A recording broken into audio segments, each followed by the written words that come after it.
Ladies and gentlemen, Nazis! Alright, let's do this.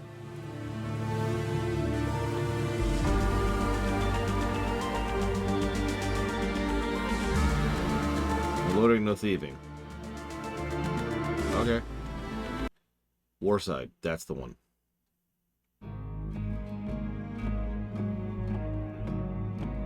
The elevator takes you to another security zone, but the officer just waves you in. Clearly he's more interested in people departing than in visitors. Been a while. Can't say I missed it. What's it like, the Brotherhood? It offers neither a Brotherhood nor liberty, but what place does? You can live well here if you have enough credits. That's not what I expected. What do you mean? They attacked us. It means nothing to them. Nothing at all. Yeah, why would it? Alright, so here's the Brotherhood's place. Looks,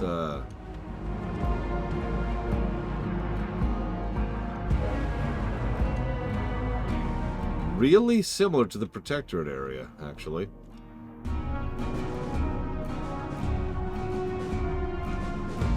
Huh. Okay.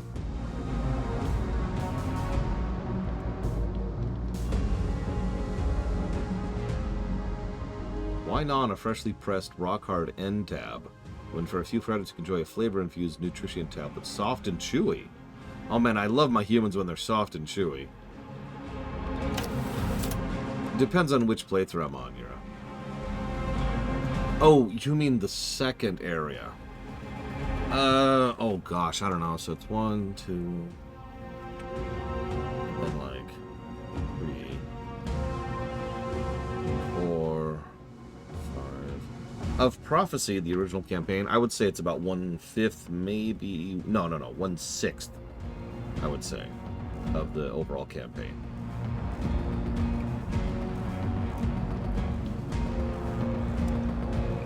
Yeah, it's not actually that much. It's just one of the biomes, if that makes any sense. I admit I'm not a huge fan of that area myself. Not the least of which being the fact that I didn't fully understand how the game worked when I first went through it. I was like, oh, I should do all the side quests. Never do all the side quests.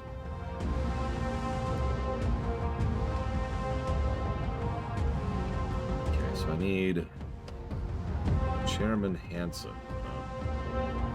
Who the hell is Chairman Hanson? Excuse me. Anders? Can you help me start a violent revolution? Welcome to the Brotherhood of Liberty. First time, here to spend some credits or strike a blow against tyranny. A bit of both, I guess. Excellent. I'm Simon Anders, political officer. What's a political officer do? If he has connections, he enjoys a nice office and 3 hot meals a day. If he doesn't, he greets new arrivals during the day and reports nights. Writes reports at night. Attend a meeting, make some friends. You think you can do that? What kind of meeting? Hopefully nothing but some workers wanting to strike a blow for liberty. Not everyone can enjoy freedom knowing it's denied their brothers and sisters across the divide. After all, have we not promised to free the enslaved? Of course, the leadership welcomes such unwavering devotion to our great cause, even if it doesn't flow through the right challenge. Yeah, I can't wait to be a political officer. Just like Archer. But while we must hope for the best, we must be vigilant and ready for the worst. Our enemies are constantly plotting our demise, even as we speak. They can corrupt weaker minds, make them think black is white, white is black. Such rot can't be allowed. Do you have a mutiny? Quite ironic, I know, but then again, anyone who remembers what life was like under the ship authority is long dead. The new generations don't understand the sacrifice, the struggle, and see the protectors for what they are. So why me?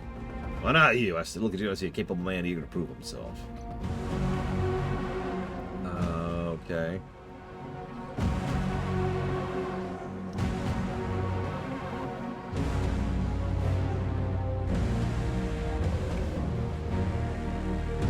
Okay. Working for the Brotherhood now? Says Evans. He doesn't seem too happy about it.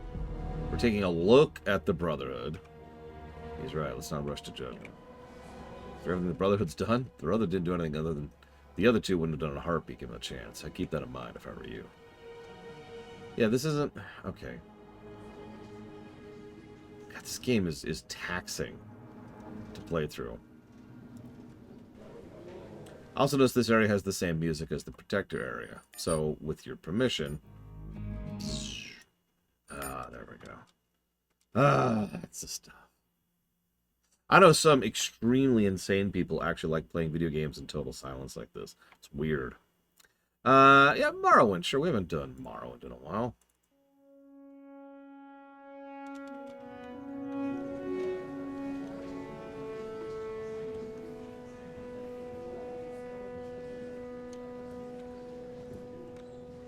Nobody actually plays Morrowind. They'll look at it and say, oh man, I wish games were good again. And then they play like 3 minutes of it, realize how bad Morrowind is, and immediately walk away from it.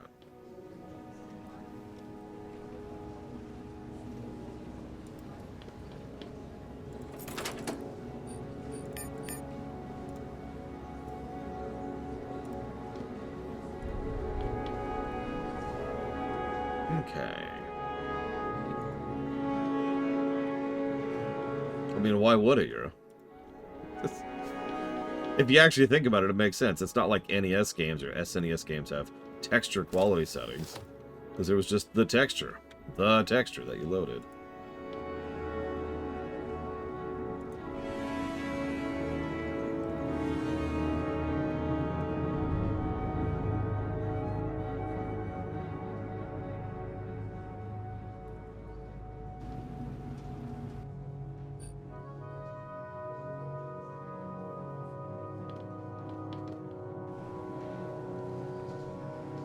That's an interesting question.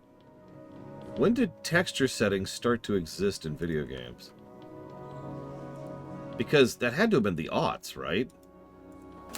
As Yura just so aptly pointed out, games like Morrowind, which is into the aughts, didn't have texture settings because they just had textures. You know, Eleazar, I know you hate hitting refresh and hate hitting that button. But it's really frustrating, you know? Like, I know you don't like hitting the refresh button. It's okay. I understand completely. The F5 button is a tempestuous mistress. She stares at you and she says, brother, you better hit me. And you say, no, I refuse to hit the F5 button. Is that a sledgehammer? Hey, Jed, you want a sledgehammer? Ooh, 7 AP. I actually very much look forward to reviewing Morrowind when we get there, because I have absolutely no idea how it's going to review. I cannot possibly imagine it's going to review well. But I don't know.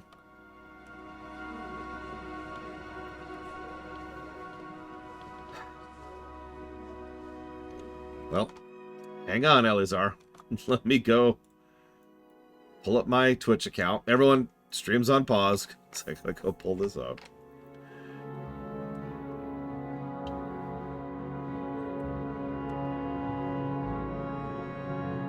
For real, though, Eleazar, and to be legitimate for just a second, something's going wrong somewhere if you're not seeing that pop up. I don't know what, I don't know where. I'd ask what browser you use, but I'm not even sure if that actually affects anything. Shouldn't, hypothetically.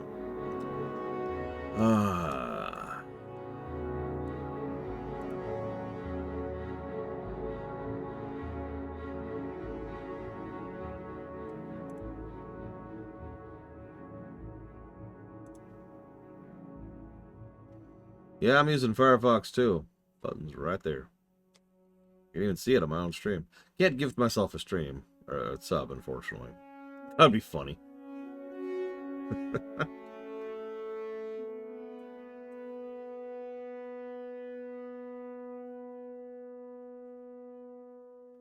Oh man, I love doing this and constantly missing the enemy and then dying because I couldn't land a hit on an enemy that was doing 1 damage to me per hit. Oh, that's the stuff right there.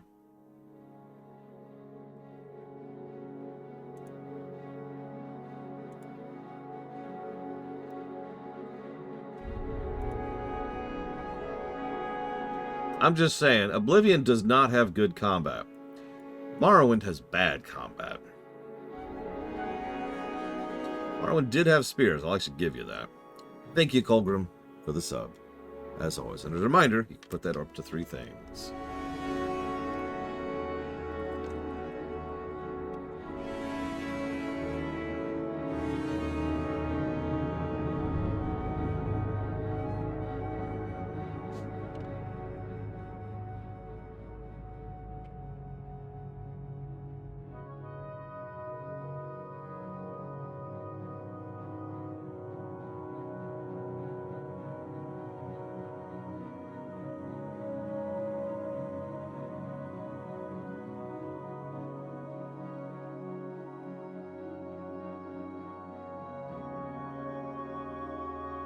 Don't you want to see a terrible movie, Colgrim? Isn't that your burning heart's desire? Sorry, I shouldn't presume, but then again, let's be honest, the Minecraft movie sucks. I could say that with pretty solid definitiveness. But the odds of it being anything else is pretty low.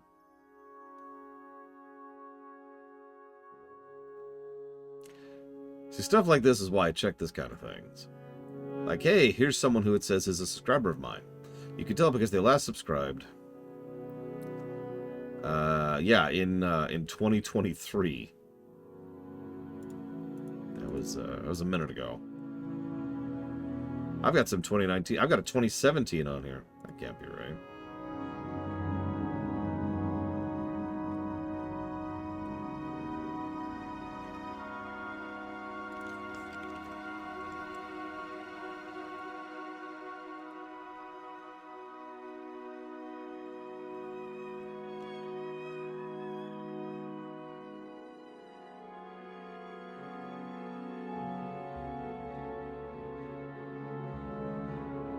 Oh man, I can't believe Guild Wars 1 stole that music from Guild Wars 2.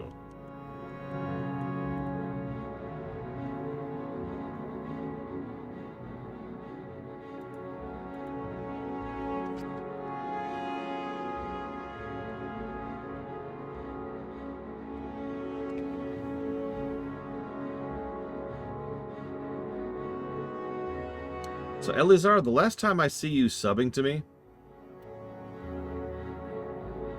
was in December of last year.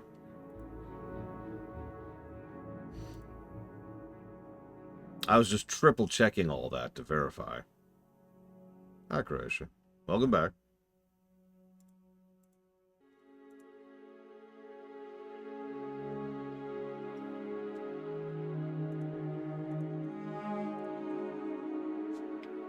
I can actually tell you the exact minute you subscribed.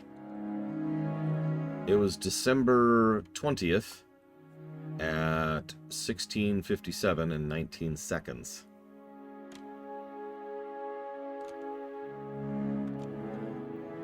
So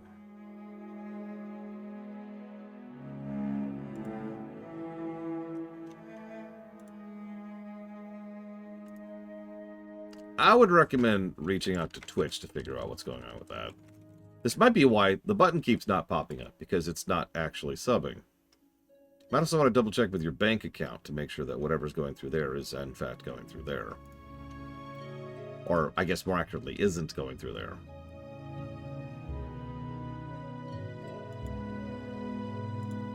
And maybe just don't subscribe to me for a while in general if it's giving you that many issues. Like, that's not worth that hassle, you know what I mean?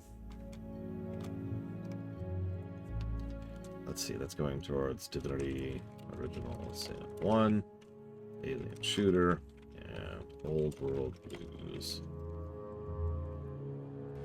What was I doing?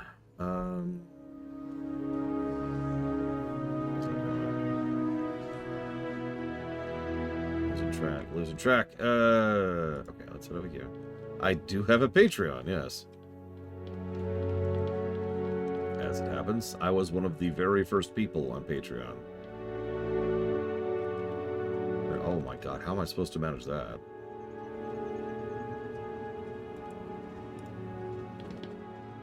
Ah, the alarm went off. How am I supposed to do that?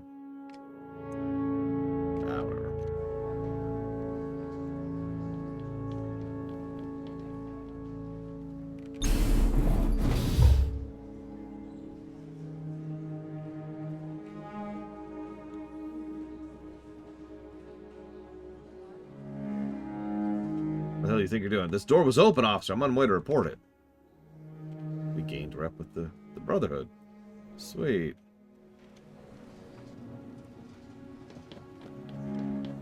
You know, it's kind of weird sometimes to think about how long I've been on Patreon. It's not exactly the best service in the known universe, but it's better than several of the alternatives. Most of the alternatives, really.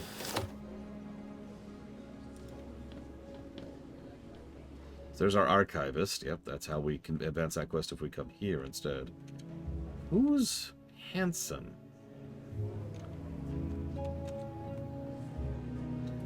Subscribe Star? I don't remember off the top of my head.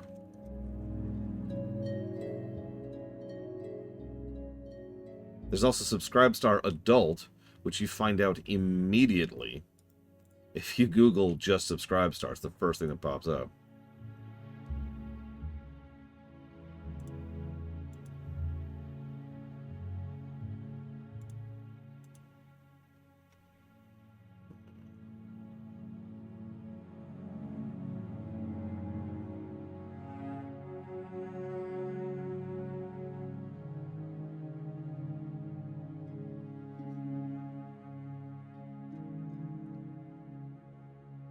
So, Subscribe Star apparently does have a couple of issues with payment.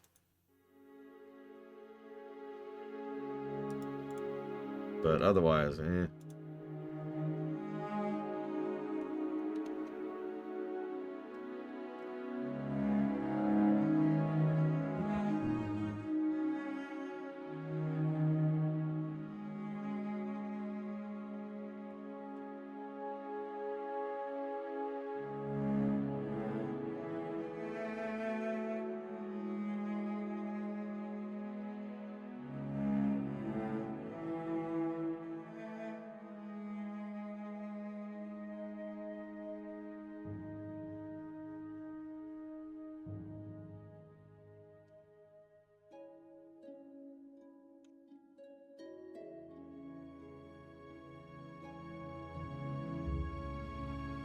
Apparently Subscribe Star isn't doing well because they keep getting demonetized off of other payment plans. That'll explain why you can't use PayPal with Subscribe Star, which makes sense, because most of those just use PayPal anyways.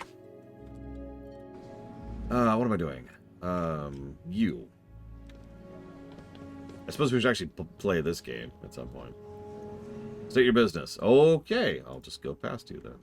No?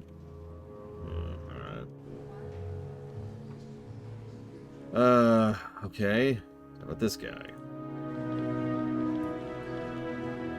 Runner? Not on the list. Okay, cool. How about you? Working with Anders? Okay. Well, no, like, several of those other sites are amusing to me because they're basically, do you want a front end for PayPal? And that's what they are, is they're a front end for PayPal. Like Ko-Fi, for example, it's just PayPal. It's just going through PayPal. And that's it. If I do Czar, I don't remember, admittedly. I think untoward happens, I'm responsible. They will hold me accountable. Therefore, I'm holding you accountable. Taking a stroll. Among other things, so quit pussyfooting around and tell me what you're doing here. You're the new tenant, show me a requisition order. You're in business and you know what business is. Who authorized it, name and rank. I do everything neat and properly, so when they ask, I can answer with a sacrifice. I'm new here, I don't know your crap. Ignorance of the law is not an excuse. I'm Representative Travis, elected to speak and answer for the free people of Block 17. What's your position entail? Constant headache. You'd think keeping some folks in line wouldn't be a chore, but there's always a few who have to stir things up. Or how's the saying go? One rotten fish spoils the whole barrel. Was it a potato? You know what I mean. Yeah, keeping free people in line can be challenging. You said it, brother. How many times do you think I've told Watley offers selling surplus end tabs? Word gets out, he'll come down on our heads. But he's a listen. I'm going to check this Watley fella. Why is it such a big deal selling end tabs? Other than unlicensed commerce being against the law, end tabs are supposed to be free, provided by the ship for all citizens. They're a fundamental human right. Of course, they're getting smaller and less nutritious, but that's the kind of problem that's outside the scope of my duties. Not only is that dumb bastard undermining the natural order, he must be stealing them from somewhere, which is another crime. Okay. Nice place, I think. Is what I'd say if I was crazy.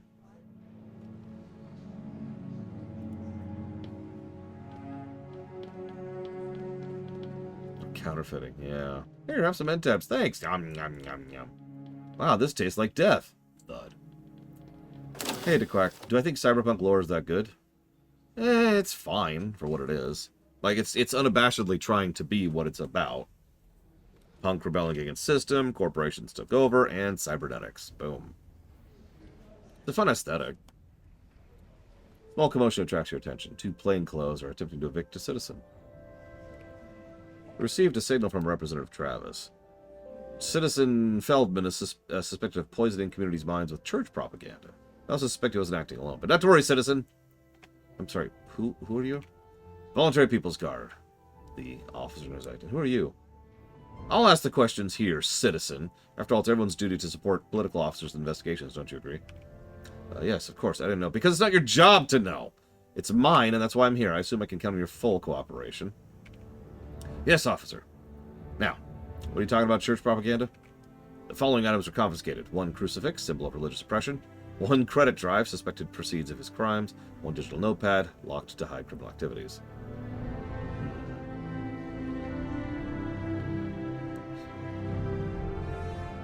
All I see is a man with poor taste in accessories, a bit of cash in his pocket, and a perfect natural fondness for privacy. Would you care to revise your conclusion? Yes, sir. Yours is a much clearer analysis. I also see 2 men attempt to gain exceed their authority for personal gain. A serious offense! If I were to report this, we'd like to make a donation to show our appreciation for your service to the cause. Very generous of you. The man exhales heavily and transfers the 2 kinetic balances over to you. Seeing the actual amount, I understand why the Brotherhood's volunteers were resort to such artless thuggery. Wow!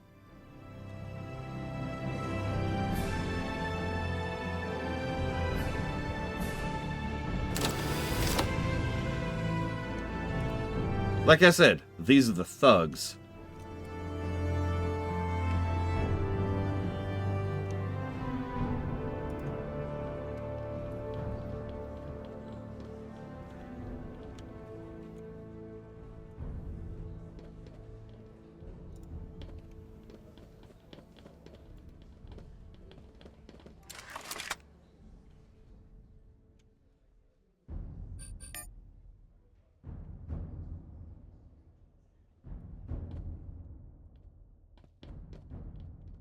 Yeah.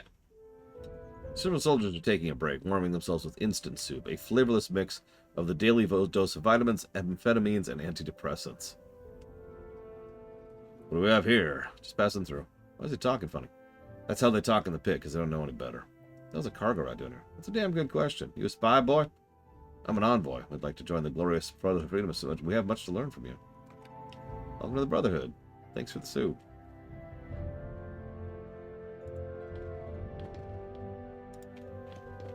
Interesting. Yeah, we need... I'm also going out of my way to avoid as much combat as possible, Colrum, because I realized pretty early on that, try to be shocked, we're not built for combat. Meeting's already in progress. Standing on the makeshift podium, a young man with unkempt hair and fiery eyes is shouting something at older maintenance workers. Freedom? You call this freedom? I'll show you freedom! Hang on, I want to hear what the kid has to say.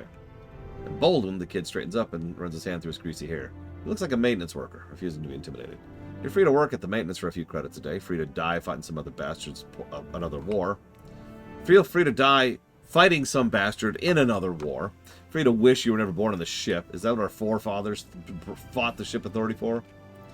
We're surrounded by enemies on all sides. What choice do we have but to support the war effort? It's our duty. Our enemies want us to give up. I say we send a message right now.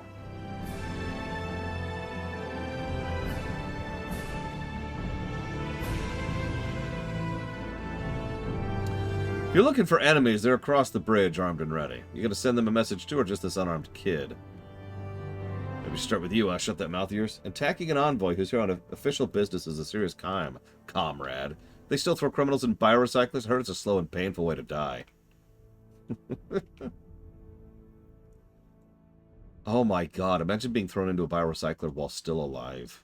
There's probably no air in there, so you might suffocate before you're dissolved. Tough crowd. I'm Reaper. Reaper, huh? They can't find me if they don't know my real name. They? Yeah, the secret police. They're everywhere. You'd know it if you were from around here. Relax, kid. We don't have much money for the Brotherhood in the pit. Trust me on that. The invasion. Yeah. You here to attack? If I tell you, I'd have to kill you. Someone I think you should meet. I can't take you there without permission. Look, I have some errands run. I'll be back later. If your friends want to meet, fine. If not, I'll look for someone else. Nice place. Nice,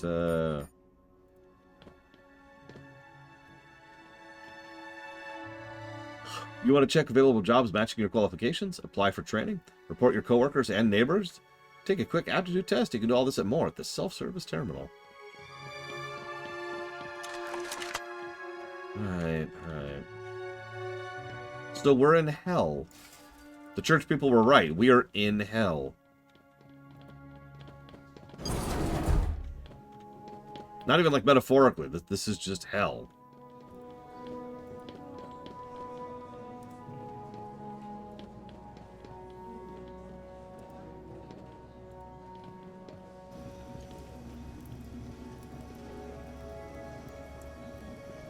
Sure, why not? Going to sell? Nope. Okay. First Star Wars... Well, I'm pretty sure that would be A New Hope, Elizar. I'm not even sure I remember it. I would have been pretty young. Shadow dropping is a very valid tactic, especially if you have a great deal of confidence in what you're shadow dropping. It's also a message for basically that exact same reason. If you shadow drop something, you're telling everyone you think this is going to succeed. It's also a good way to drum up immediate interest. It doesn't work for everyone, but statistically speaking, shadow dropping usually works really, really well. It's one of the reasons why Nintendo does it so frequently.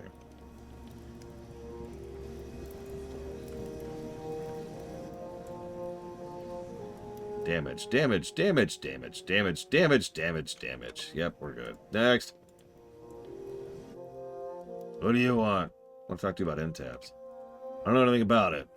Selling stolen end tabs, ignoring a lawful request to stop, and lying to a political officer. Political officer. I like how we've been able to just impersonate a political officer and everyone just is like, oh my god, no, please, at every step of the way. Have you noticed that? That's been our get out of jail free card. Yeah, pretty much, Brownjacker. Exactly, Melkor Blade. You know that if the Oblivion remaster or remake or whatever drops, it will sell. It will sell. Guaranteed. And yeah, Metroid Prime 1R was another perfect example of that.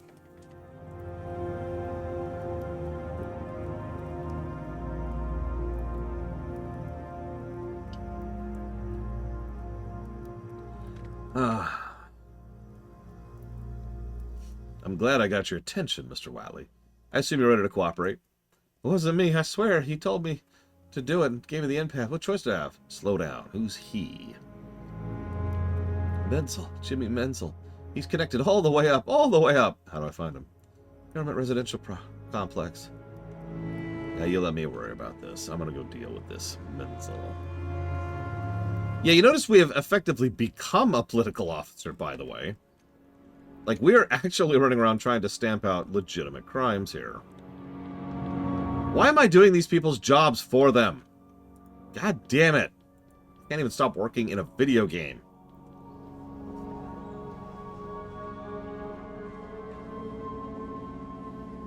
A woman swipes her card and the dispenser spits out an end tab, a small brown bar full of minerals, vitamins, enzymes, and everything else your body needs. How many do you get a day? Only 2 a day now. We boil them with algae. Make them last longer.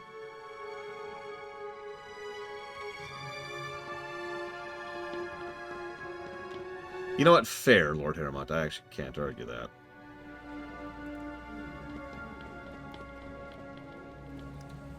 I talked to Wily. He won't be causing any more trouble.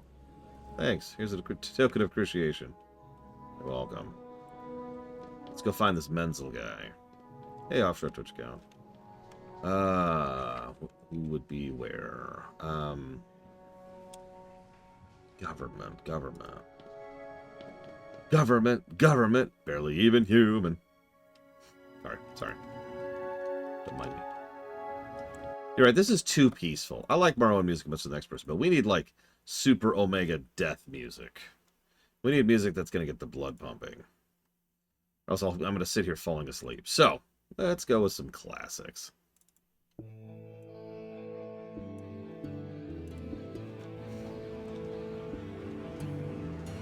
I actually do not, Lord Harrowmont. I don't have any cyberpunk music.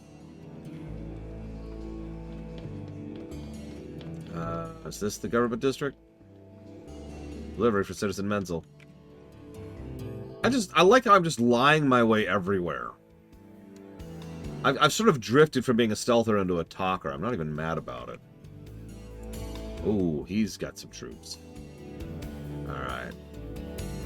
Well, we can examine the air purifier.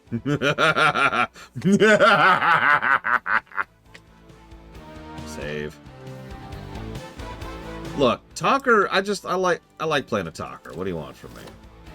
I'm also good at it. So, it'd be a shame if something were to happen to this.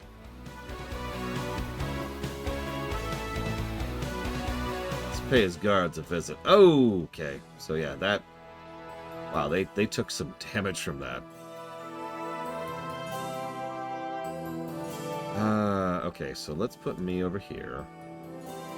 Put Evans over there. Honestly, you two stay there. We're good. Wait, where's Cobra? I have Cobra.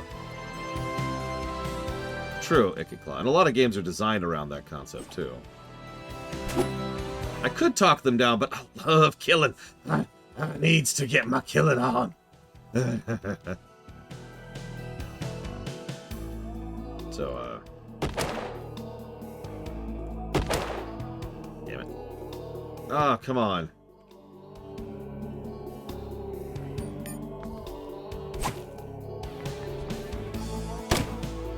Ow. Ow. I'm shocked that didn't kill me. Legitimately.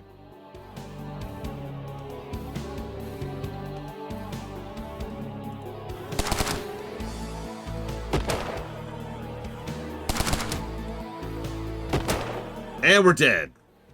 This is why I usually don't do combat. It's okay, we're farming deaths. That's what this is all about.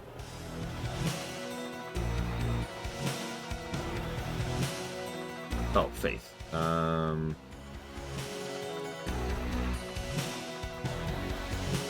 Howdy ho, neighborino. Alright, Menzel's dead. Now, y'all can back off or you can die too. I don't really care which. Not really. So it's kind of up to you, you know? Happy Easter, Eternus. I do hope your weekend is going as well as it can. Excuse me, I've got to deal with some people here.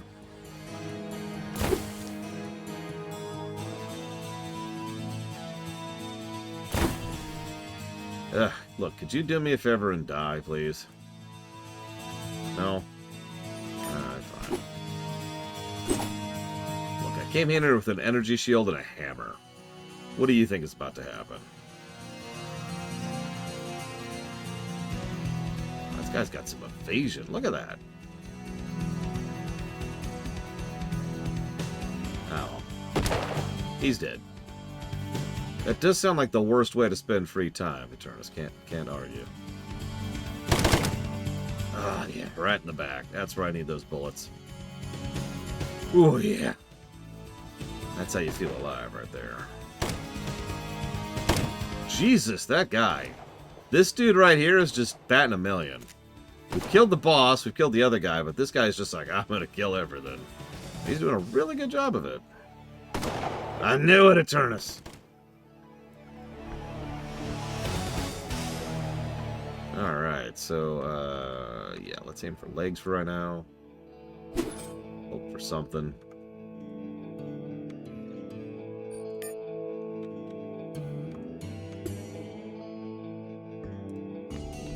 Hi. How is that even possible, Culver?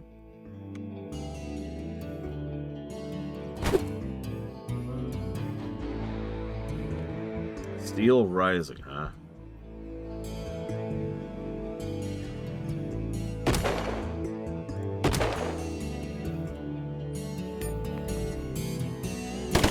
You know, you could just surrender.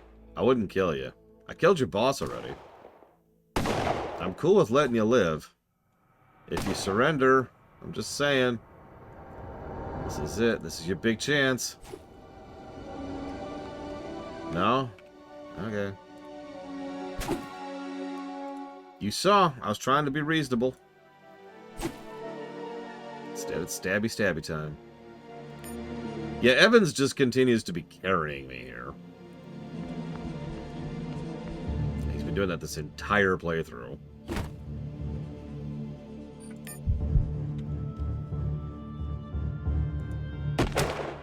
Well, you're seeing the combat right here. Turn-based tactical grid, right? Turn-based tactical grid-based. But it's an RPG, kind of a very modular, choose-your-own-adventure-y kind of RPG.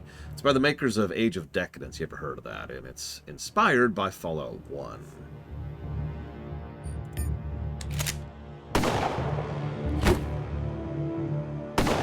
Well, it's probably because he's the only character I have who's actually combat-focused other than Jed. And Jed, I don't know, like, he is not doing a lot of damage. I'm not even sure why. Like, I'm not sure what I'm doing wrong with him. No, I said RPG, Eternus. XCOM is less RPG-y. This is a game where you can avoid combat 100% of the time if you choose to. Yeah, maybe I just need to switch to the shotgun, jeez. It's like, it's just not, and it's not cutting it, you know? Meanwhile, I have only 2 rounds to live, so if we could get on with this, please, thank you. We've lost reputation with the Brotherhood. Okay. I did your job for you, though. Nothing fancy. But that shotgun might be worth looking at.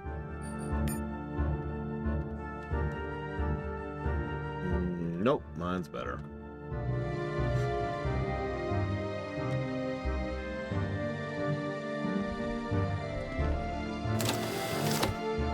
Rob this place blind. Power cell. I should probably heal. That combat hurt a lot. So yeah, the reason you're seeing me suck at combat so much isn't just because I suck at combat, it's because my team is really not built for it. The only one doing any carrying is Evans. Jed is mostly just there to be in the way so that, you know, Evans doesn't get hit. I have almost no combat capacity whatsoever. I'm the talker. Oh, he's dealt with. Moving on.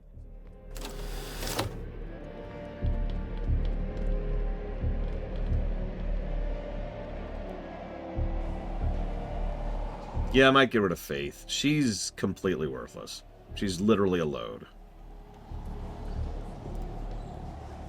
Although, so technically I should have a combat companion available now with Cobra. I don't know, I'll figure that out. Okay, so I need to report to Anders. Let's do that first. So, excellent. If this thing goes my way, next time I'll be talking at him in my own office. Ambitious man. What do you want to do about this Ringleader? Bring him in for a chat. If he's willing to admit mistakes and work for the good of society rather than trying to undermine it, we can be forgiving. If not, you know what to do. Dun, dun, dun.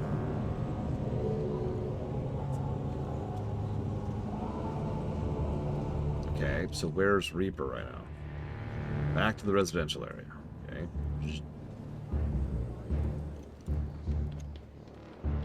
Hey, let me rob this person. There we go. Also, as a reminder, Eternus, if you want the current review, all you have to do is type exclamation mark and nothing else.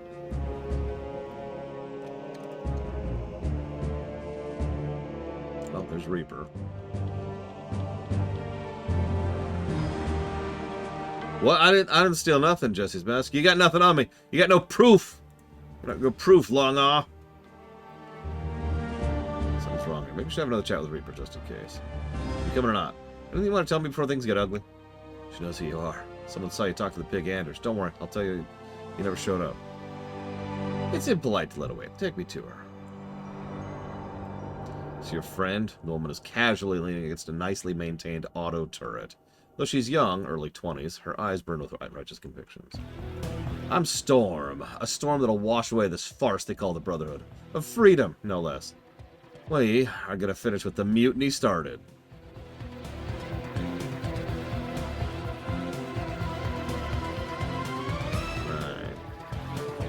Words are the cheapest commodity around. How are you going to pull it off? I think the mutiny started. The rebellion was decades in the making. It succeeded because the ship authority was weak and popular support for a change was strong. That's the opposite of the situation today. We have to start somewhere. Start? This looks like the end to me. Take a long look at everything you've done and ask yourself if it's worth dying for. I'm offering you a way out. The choice is yours. So we just do what we're told? Is all's forgiven? What's the deal? That depends. If you want to keep ranting about freedom, why not set up shop in the Protectorate? Poor bastards over there will be a lot more receptive to the message than the Brotherhood. And the Brotherhood will gladly bankroll the Enterprise. What do you say? Better than nothing. Come with me. I'd like you to meet someone. Who's your friend? Meet Storm. I think she's ready to become a productive member of society. Is she now? She'll come around. They always do. Best stealing mechanic in a game? Oh, jeez. Most stealing mechanics aren't, you know. They're either dice rolls or they just happen, right? I'm not sure I can think of a mechanic that's actually a mechanic. What I can think of is reverse pickpocketing, which is the greatest invention in the history of stealing. So, like, Oblivion, Fallout 3, Fallout New Vegas, kind of fall into that, I would say. Let me just pop this grenade. There you go. The first time I ever did that, I was actually sitting with Gary. We were both playing Fallout 3. And I was doing some reverse pickpocketing. And I was like, you know, I've got a nuka something. It was one of the nuclear grenades. I forget what the exact item was. But I was like, I've got this on me. And out of, like, absolutely random curiosity, I just put it into his inventory. It immediately kicked me out of it. I thought I'd been detected. But the guy was doing, like, a freaking out animation. And then, well, and then a nuke went off. Which killed me, of course. But also killed him. We were laughing for, like, a minute solid after that. Chairman. Yes, yes. Let's do it. It did exactly what I wanted it to do. Plus a little bit extra, if I'm being honest. William Hanson, longest-serving chairman of the Executive Council. Hold on. The Executive Council runs both factions? Studies you for a while, perhaps trying to discern what lies between the grime and the armor. They aren't what I expected, but maybe it's for the best. They won't see you coming, that's for damn sure. If you're as capable as Simon says. I assume you've heard that Commander Matheson was executed for treason. I mean, someone on our side, someone on my council talked, and not to anyone but to Sheffield himself. Someone's playing a very interesting game, and I'd like to know what the game is. Why do you care about Matheson? Isn't he the enemy? I care that someone saw fit to ruin my plans. As for Matheson, we had an understanding, which is a rare thing these days. Now he's dead, and Race, the man who replaced him, is under the gun to avenge his death. Both Matheson and Race are our enemies, but of different caliber. You know who might have done it? If you're asking who's capable, the answer's all of them. No one makes it to the council without hunger for power and cleverness to seize it. Maybe you should rethink your criteria. I need fighters, not yes-men. When they battle each other for dominance, it serves the cause. When their battle for dominance turns against me, it impedes the cause. I want iron to sharpen iron, but it doesn't mean I welcome a dagger on my back. Oh, I see the setup you've got going on here.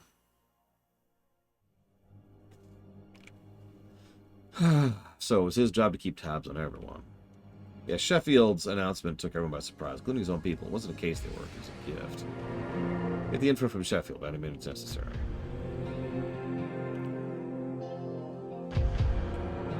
So I talked to Silas Rice. You want to know why Matheson died? Does he now? Well, I'd certainly want to continue where Matheson and I left off, but not until the trade has been dealt with. Okay. All those robot jackasses. Oh, nice, Hastus. That's actually interesting. So in other words, don't get caught stealing, and get a donation from Eternus. Don't get caught stealing, and don't get caught. Don't get spotted.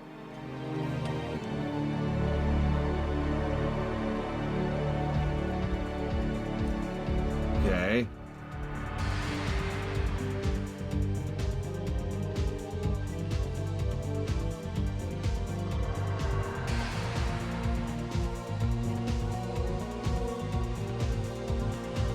Y'all can fight each other. In fact, I want you to. It's very Darwinian.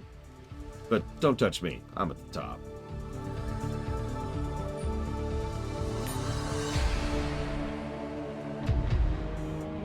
Okay, so hold on. So now... Yes, I want to go see Sheffield. He must be Commander Reyes' new friend. Since his friends are our friends, I took the liberty of arranging this little meeting. That might be of service. An admirable attitude. After all, what could be more noble than serving the mission? The reason we're here. And since I safeguard the mission, serving me serves the mission. Yeah, you know, I've heard a lot of people use that as an excuse. I mean, a reason. Excuse me. A reason for wanting to murder and kill each other.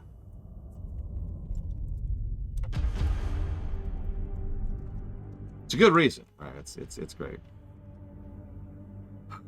Thank you, Eternus, for the donation.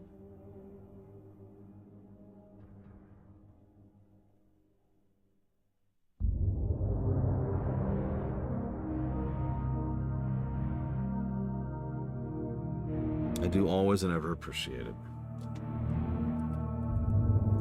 What are you talking about, Hanson? It's fine. I'll just have them all find each other. Sorry. Him. Age of Sail. Ace Combat Assault Horizon? Which one is that one?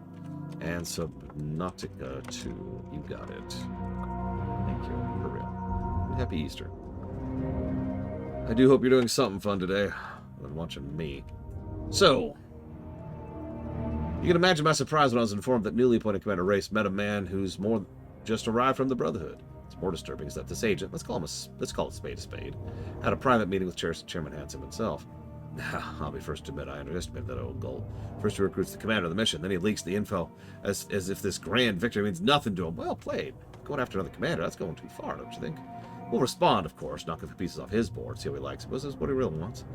You got it all wrong. The Pit sent me to establish diplomatic relations with the Habitat.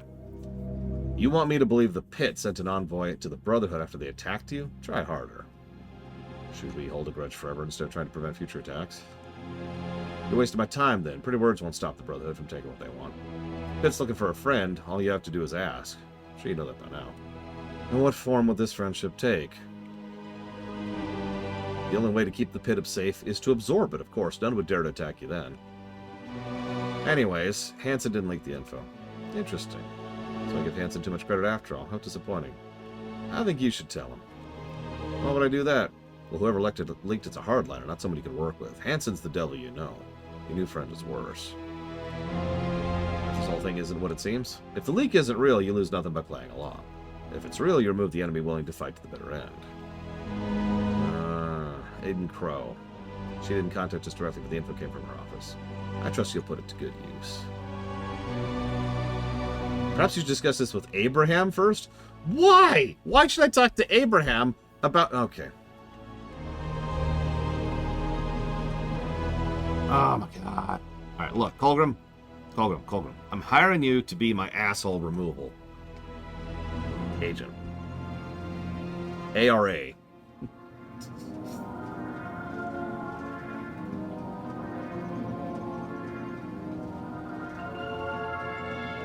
This isn't how I imagined the protectors of the mission. If the ship authority was even worse, maybe the mutiny was necessary. Yes, tape those bums up! And then, you know, kill them. Like, I don't care how you get rid of them, honestly. Just get rid of them. Nobody knows what the ship authority was like. The protectors glorify it, but the Brotherhood demonize it. Truth is probably somewhere in between. Maybe, but if this is the best we've managed to build in a century, I wonder if we'll fare any better on Proxima. We will. Okay, so now... Why would I talk to Abraham? Fine, let's go talk to Abraham. Are we talking to Abraham?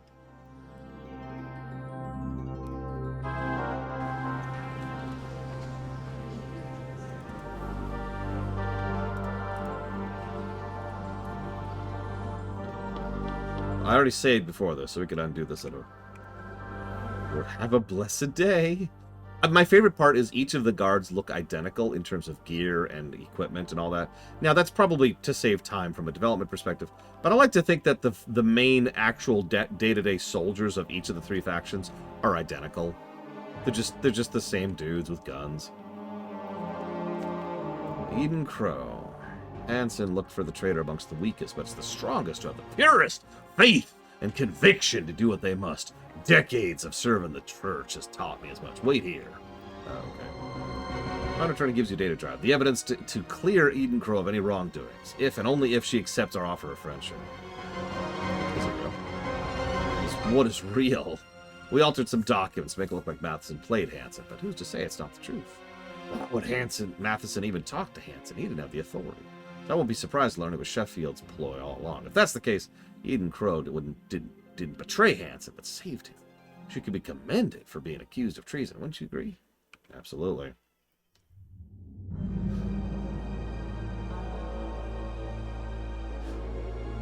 I hate this ship and everyone on it. Let's get out of here.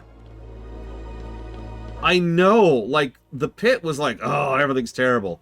And then everything after the pit has somehow been worse.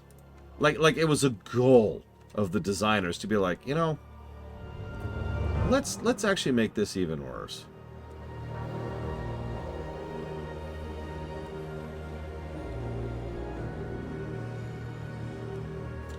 So I don't want to play ball with that. Let's go back to the Brotherhood of Liberty here. They're all awful, Croatia. Holy crap. Okay, so let's just skip this Eden step. Screw the church.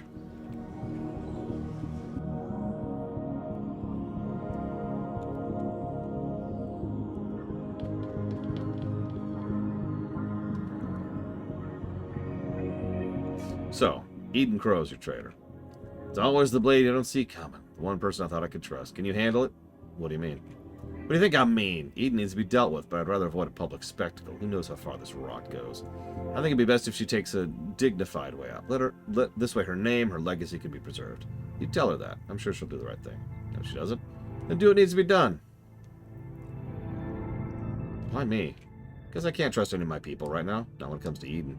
If she makes a play for my seat, who knows how many will stay loyal to me. Oh, so you're not so sure about your position. The penalty for treason is death. It's the law.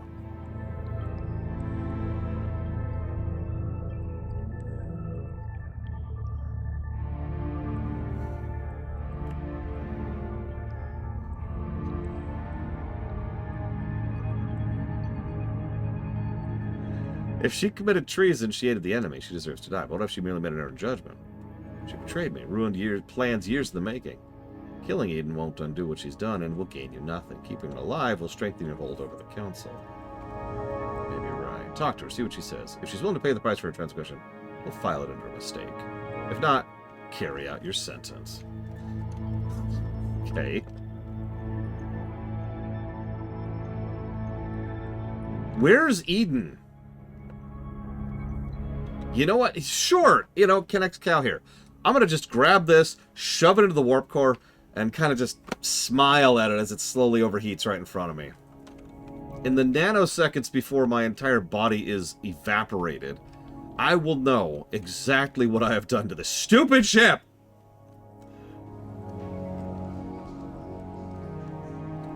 Okay, I don't know where Eden is. I'm actually going to have to Google this. Nothing has indicated where Eden is. I'm also having a graphics bug. Let's fix that really quick.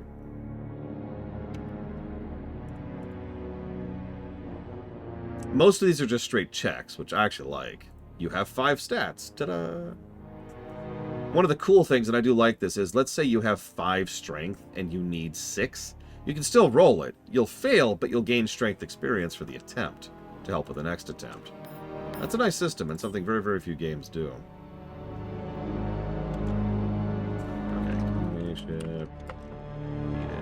Hi, J. Palmer. Kill me! Kill me! Kill! Let's see if we can find where she is. Where is she? Ask the depressing choices. Ah! Okay, Aha! Brotherhood Admin District. Right here. In one of the gated government buildings. That's here. What's a gated government building? What does it even mean? Burning heart? Yeah, sure, that's totally it. I want to get heartburn on a ship with no escape, no hole. Let's try up here.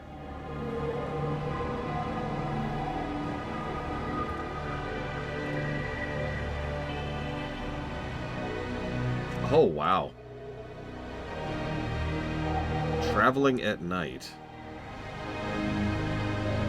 Let me guess. It's extremely depressing and dark because this is from the makers of Cultist Simulator. Does anybody have the ability to make horrific stories? I'm just curious. I was there when we tried to liberate the pit. Damn shame we had to withdraw and leave your people to fend for themselves. That's one way of looking at it. What did Braxton do after we left? Tried to kill Jonas and take over. At least he's dead now. Maybe Jonas will see reason. Right. The Brotherhood's the best place to live. Nothing's perfect, but consider the alternatives. I don't need to tell you. You probably lived in a shipping container all your life. What about the Protectors? The Ship Authority was bad, but the Protectors are worse. Much worse. You see, the Ship Authority never believed we could win, so they didn't take us seriously. The Protectors won't make the same mistake. The Church says they're neutral, but if you ask me, they're just waiting. Right.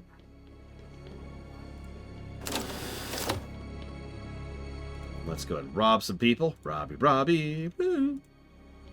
There we go. Alright. I don't even need the money at this point. I've got so much. I've got money pouring out my ears. I've got 4,000 credits burning a hole in my pocket. I'm good.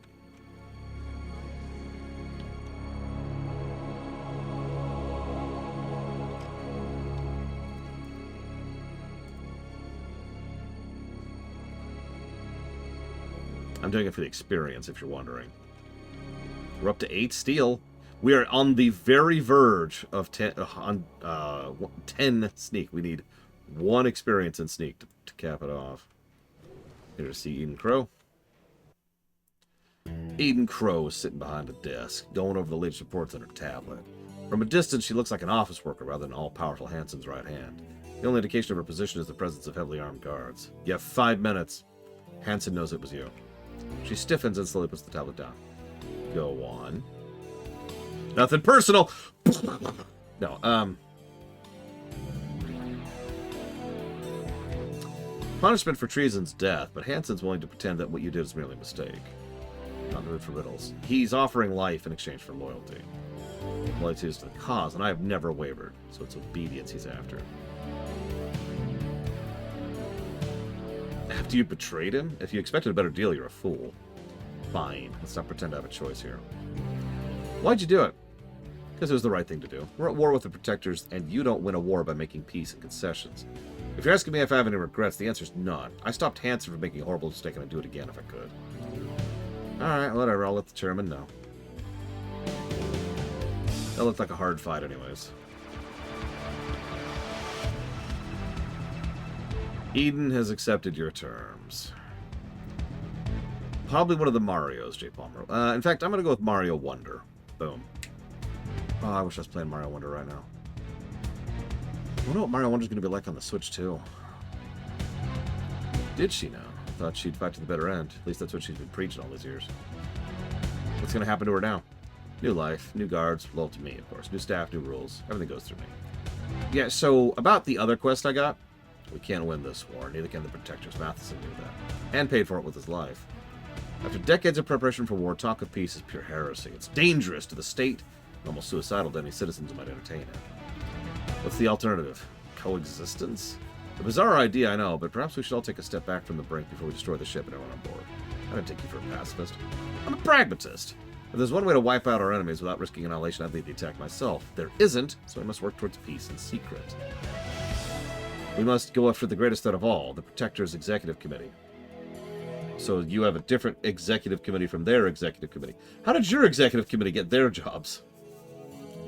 The committee had him by the balls, and when he strayed, they disposed of him without hesitation. Now it's young Silas' head of the block. Not surprising he wants to explore his options. But the enemy of his enemy. If Silas wants to live a long and happy life, he has no choice but to strike first. What's he need you for? The committee is holding all the cards. They know the biggest threat isn't us or the church, but whoever holds the rank of commander. They have safeguards in place to neutralize internal threats, and they rely on their military to deal with external threats. Right, Silas needs a blade they won't see coming. Now you've got it. All you need to do is sell the idea to Silas and we'll be back on track. What happens after the committee's out of the picture? The threat of war will be lifted and we'll all be living happy and fulfilling lives. The fate of the ship is in your hand. I'll talk to Silas.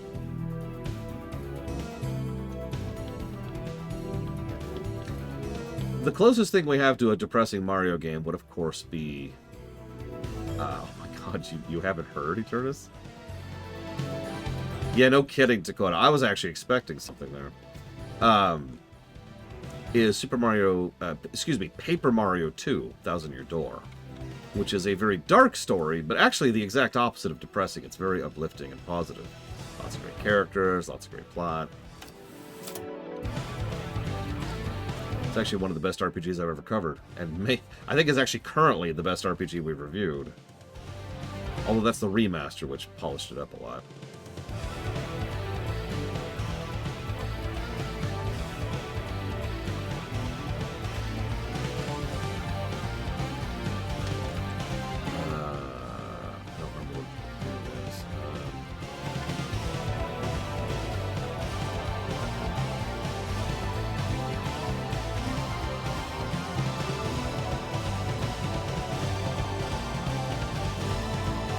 Like a fish hook snagged on your shirt collar, you sense a familiar tugging of subliminal broadcaster. The founding fathers are watching. The orator is standing behind an almost comically oversized podium in front of the Court of Citadel. Yeah, I'm good. Didn't like the show? Can't blame you. If they could liberate the ship, they'd have done it a long time ago. What are you going to do, talk them to death? You don't think the Predators could win? I didn't say that. I mean, what's stopping them, you know? Not like the Brotherhood's hard to find. Yeah...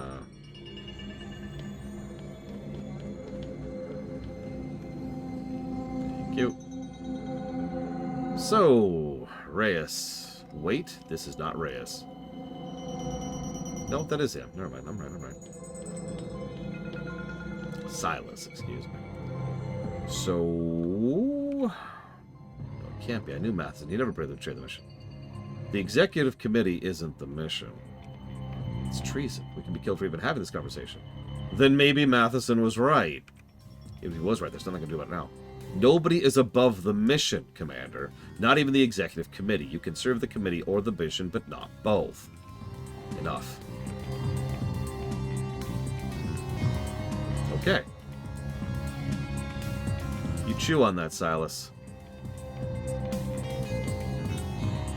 Damn, I guess they turned us. Yeah, so the Switch 2 was formally announced a few weeks ago. It looks pretty solid. The price is high. That's not great. But it looks really good. The new Donkey Kong game looks amazing. The new Mario Kart looks amazing, and I'm looking forward to both. It's also... they're doing something weird. It doesn't actually have a Switch emulator on board. Instead, they're going to kind of brute force it, which has involved a lot of manual testing. I'm not sure why they're going that route with it, but it does have backwards compatibility to the Switch 1, so it will actually run several Switch 1 games better, not the least of which being several of the recent Pokemon games, which have had issues in that front. Okay, so the House of Ecclesiastes is our next step. My quest objective is talk to the monks. Where?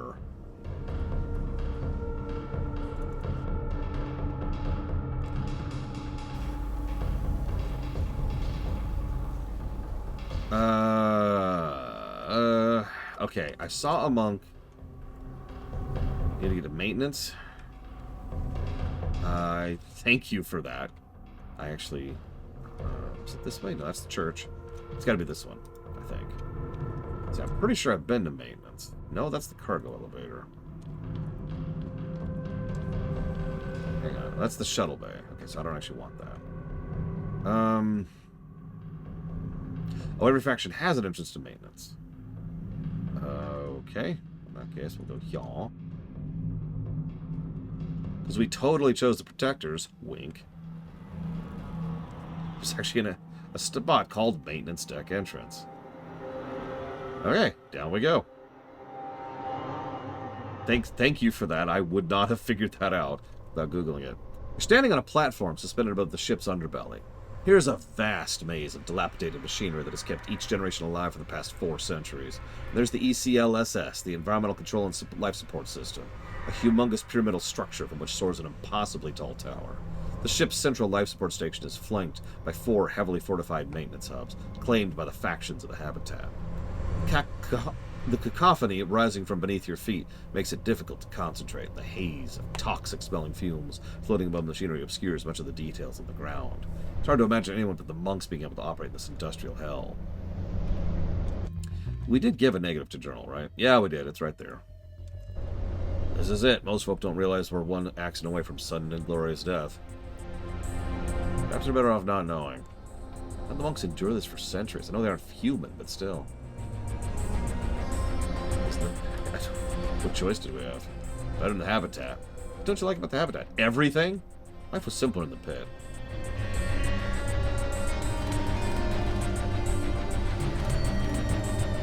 When this is all over, we'll be partying the promised land for a week. Sure.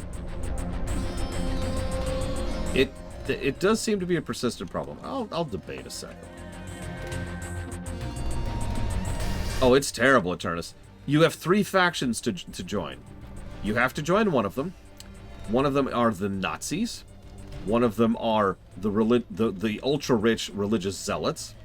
And the other one are the fanatic thugs.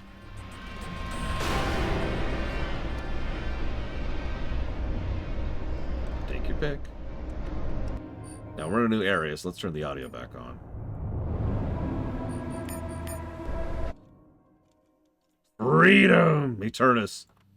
Freedom! Freedom. Now, don't question your political officer, or you might be accused of being anti-freedom. You're looking for Cobra, she's waiting for you outside. Oh, yeah! What is this place? Before the mutiny, it was a maintenance hub. Now we call it Fort Hope. The hope that one day we'll control all 4 hubs surrounding the monk's base. The bastards will be more agreeable. You know about the monks? I know they're cowards. If they had deactivated life support in the rebel-controlled sectors, the mutiny would have died right there. Instead, they claimed neutrality and sealed themselves in the ECLSS, as if hiding some kind of noble philosophical position. The ship was nearly destroyed in the conflict. What good would the principals do then? They use some fancy Earth tech to turn themselves into machines, untiring, unfeeling. They wear human faces, but they ain't fooling anyone. Help us capture the Brotherhood's hub. The hubs are connected by maintenance tunnels, but each one's connected. Fortunately, no. I don't feel like helping you attack the Brotherhood. Sorry. I don't know, Colder. I've done every quest I've walked into. Several I had to Google.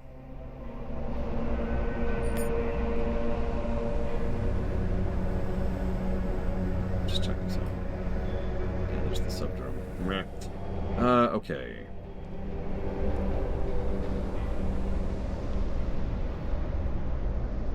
So, hang on. If we're losing faith, and by God, that feels like that's the right call. Let's just take all her stuff here. You can keep your jumpsuit. If there's a Liberty Prime on this stupid ship, we're activating it the second we see it.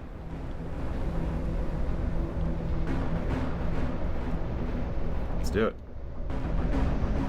The House of Ecclesiastes is closed to visitors. Would you like to pray with me, brother? Ava will want to hear what we have to say. That is your lookout. I have some questions. Pursuit of knowledge is a noble one. Why is this called the House of Ecclesiastes? One generation passes the way, and another generation cometh, but the earth abideth forever. Ecclesiastes 1:4. Starfarers are earth. Generations come and go, but the ship remains. We do not concern ourselves with the squabbles of children. Our task is to ensure that the ship perseveres. That sounds like hell. The Lord asks no more of any man than he can endure. Are you talking about body or spirit? Spirit, brother. What good is a man with a broken spirit, even should his physical body last centuries? It is the last gift of Mother Earth, deep space tech. What's that?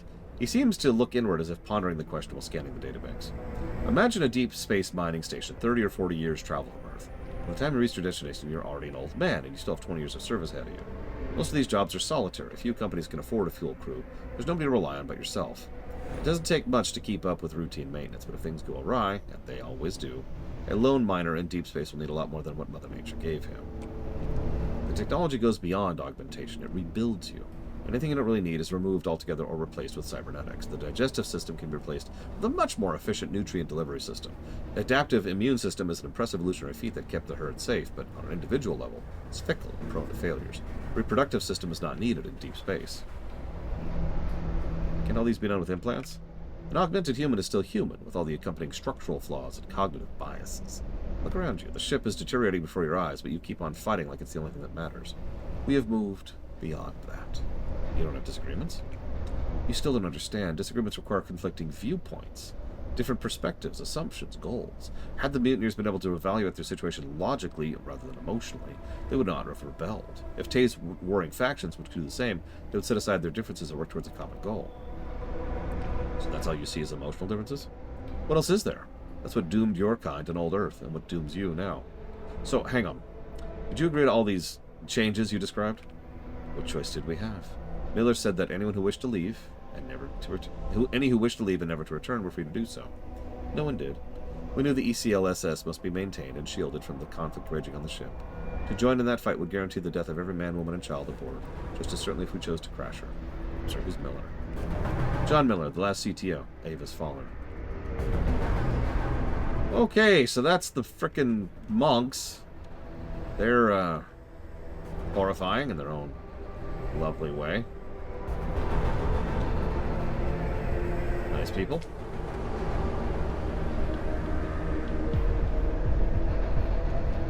Right, yeah. Ava Miller, Hereditary Chief Technical Officer of Starfarer, waits motions. Why did you request this meeting? Her intonation is as flat as the digital voice of an end-tab dispenser, neither surprised nor curious. She's simply waiting for data. Her eyes remains fixed on your new companion while her left eye remains fixed on your new companion while her right eye pivots to focus on you. Bring it to us. Something tells you to interpret this as a command. Why do you want it?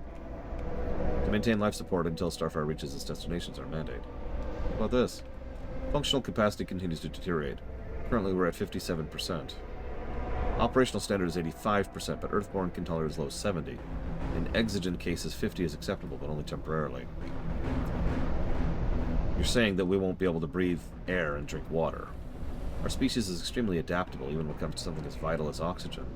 On Earth, those who lived at high altitude have evolved genetic adaptations to survive and thrive, where lowlanders cannot. Some islanders make a living diving evolved larger spleens to increase the amount of oxygen in their blood to stay longer underwater. We made it this far because we adapt to our surroundings, and once the ship arrives, we will adapt to Proxima. What happens if we get below 50%? We have insufficient data to speculate. Simulations we have on record indicate irreversible population loss if it falls before 60% for more than 3 months. But we have been operating under these conditions for decades. Okay, so what it'll do? We will integrate it with the main system and hope it buys us enough time to reach Proxima. It won't perform any miracles. It was never designed to sustain anything like a ship this size. But if it gets us up to 60%, maybe at 65, it will be well worth it. That's the best case. It took 20 years to fall from 60% to 57. If we can get it back up to 60, we've earned another 20 years. At 63 to 65, 50.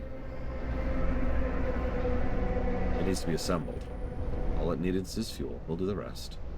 Both her eyes are now on you, scanning every detail. Where can I get the fuel? Engine room.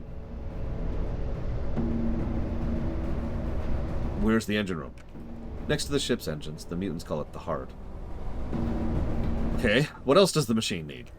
You needn't concern yourself. We have everything we need right here.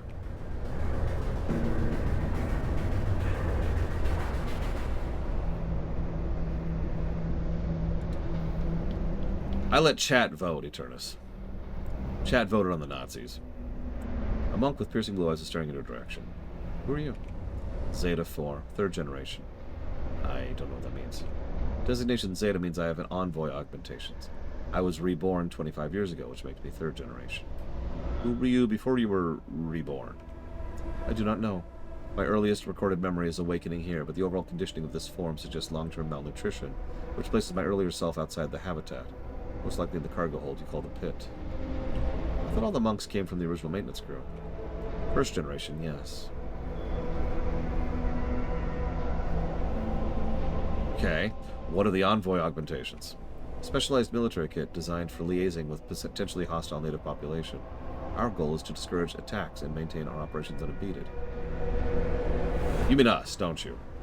Increasing our operational range necessitates deployment of envoys and peacekeepers.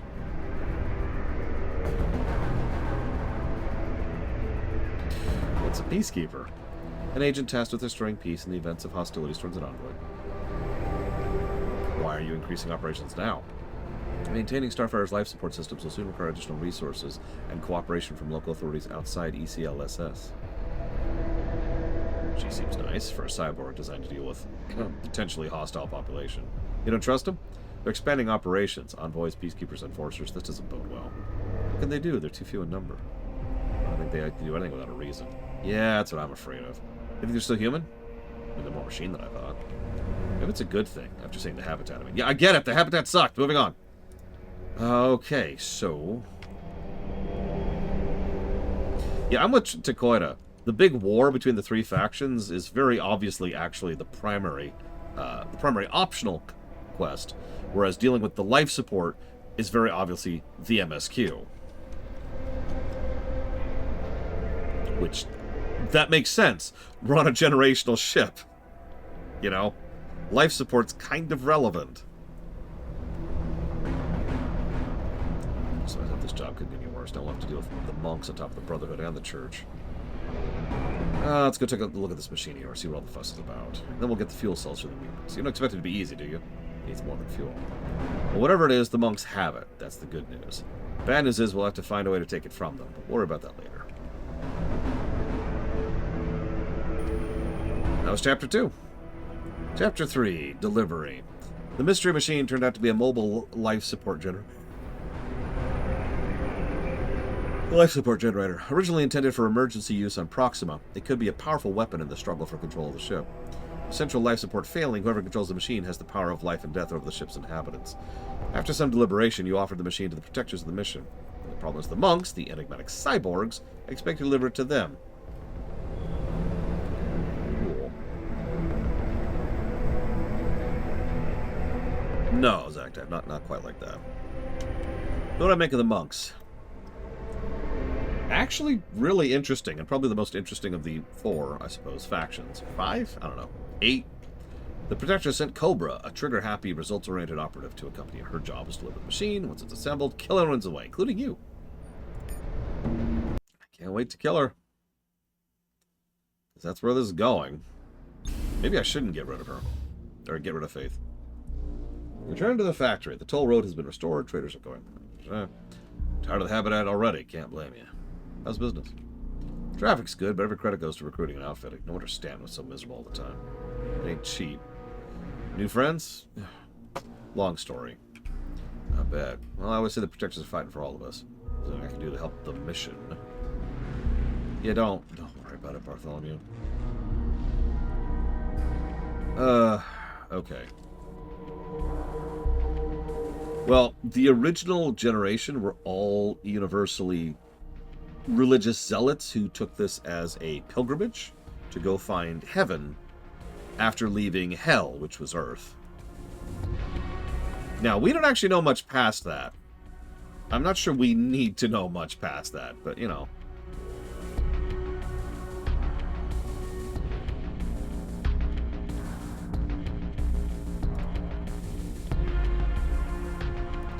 We're several generations down. A bare minimum of 100, but actually, based on what the monks say, I would say we're actually about 400 in. Which is interesting.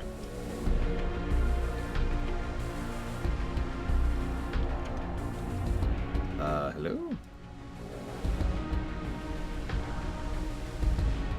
Yeah, the monks literally look like they might actually be the good people here.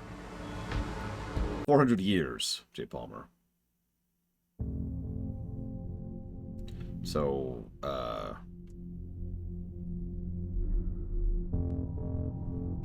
20-ish generations. Something like that. The armory is dark and quiet. You abruptly catch a glimpse of a gun barrel. Runner? Aren't you a Cypher Source? I thought I was going to die here. What are you doing here? Rumors started floating around the pit. Nothing serious yet, but folks are getting curious about what's happening in the armory. I did my best to calm them down, but sooner or later they'll come looking. I hope we have more time. Sooner we got it, better. Did you find a buyer? Yeah! 1 step forward, 2 steps backward. We have a buyer, nothing to sell. Yet. You can dismiss your companions in the armory. The machine seems to loom over you now that you understand its purpose. What the others will do to prevent its activation. What you once thought of as nothing but a ticket to a better life may decide the fate of every one person on the ship, and perhaps not for the better. I think we should secure it as soon as possible. Autocannons can keep the scavs at bay, but not determine habitat power. What do we do now? We'll make the monks think we're playing along, get the fuel first, then we'll see. We can't move too many soldiers without making Pit and the Brotherhood numbers, but we can get in with a squad. Traveling separately, of course. Okay, so... do I want her in my party? I'm not sure I do. I mean, Faith is useless, but at least she's not, you know, Protector. Oh, I hate that for like, when those headaches just sit there, no matter what you do. Sympathy.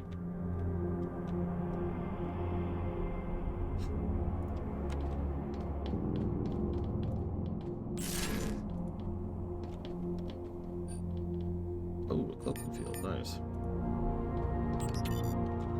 Wait, do I not have? I have computers 8. Actually, yes, Eternus. It was supposed to be a 400-year trip. They said that right at the beginning.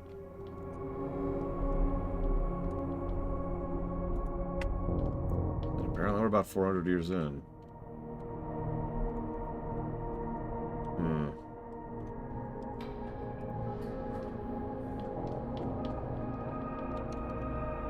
You know what? I don't want to lose Faith. I mean, she's worthless and pathetic and terrible and awful and worthless. But at least she's not a protector.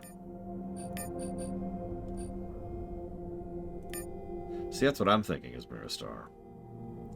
I wonder if one of the options really... yeah, exactly, Krish. I wonder if one of the options really is get in a shuttle and just go the rest of the way.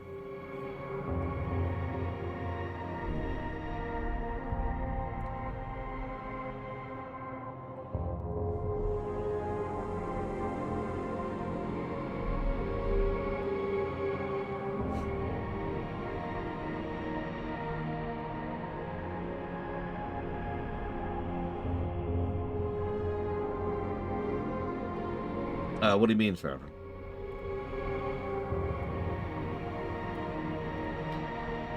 Go ahead and give the boost to the party there. Yeah, let's try to start turning her into a thing. Yeah, we finished it in like 2 or 3 days, Farron. It wasn't a very long thing. I think I agree. Let's try to make her a little pistol-y.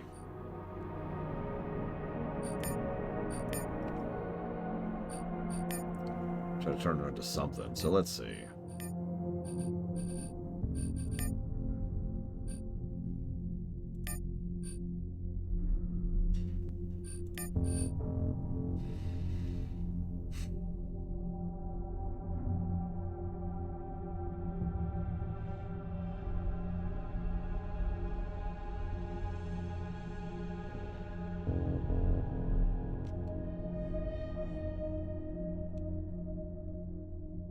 So that's better in, like, every way than that.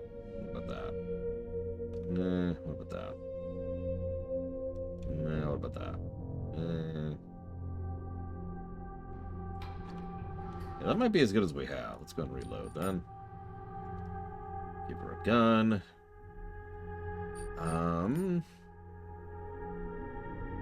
Oh, God, Jay Palmer.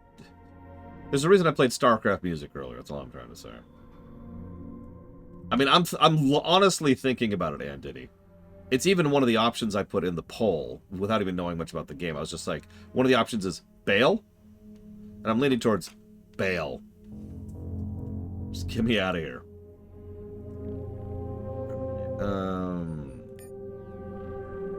So we need light armor. Something like that. And then...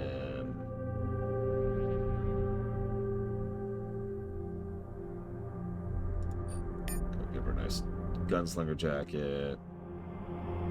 I'm just going to do a couple of basic things here. Like this, and this, and this, and this, and this. Whoops. I do that still. Well, not equip that. Come on, game. Use your brain. Use your brain.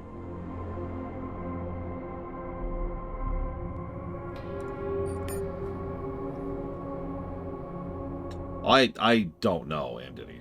We're supposedly going to Proxima Centauri, but if we'll get there, huh?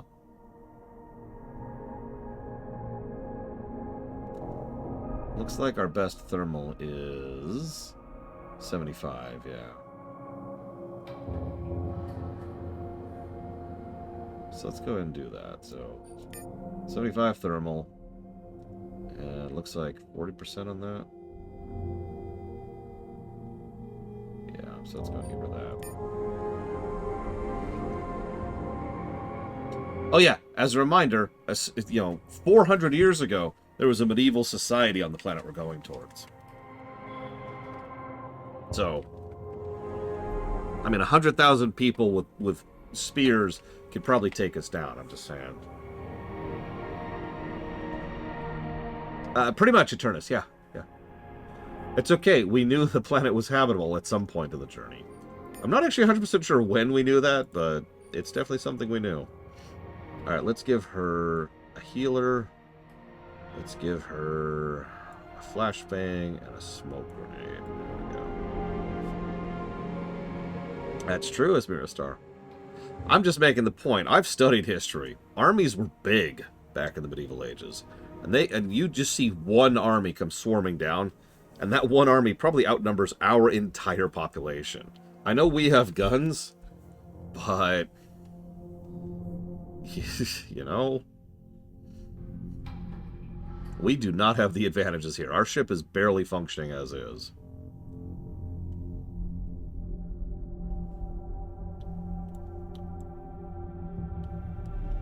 Yeah, give her that. Okay, we'll see how that works out. And we'll try to build her for shooting things. Okay, travel to the heart. Can I go to the pit? I can go to the pit. Hey, let's go back home. Yeah, like, if we were at the top of our game with all our tech and resources, sure, we could do something. We're not. We don't even have a reliable source of food right now, unless you consider algae and protein sludge.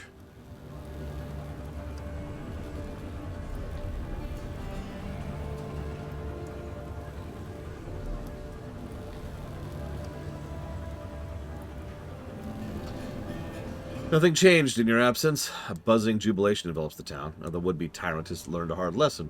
Pit'll never be enslaved, no matter who comes knocking. A timely message to send the epitaph. Free drinks are still on offer everywhere to the brave heroes of the gunfighter at the Regulator space. Be hard-pressed to find any man not claiming that honor. History even now being woven amongst the townfolk has them rising as the one and righteously slaughtering the Regulators in the hundreds. And should the habitat dare set a single toe in the hole, they'll never do it again.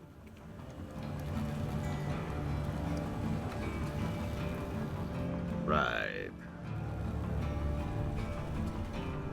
Well, let's go back to the whorehouse. Very important.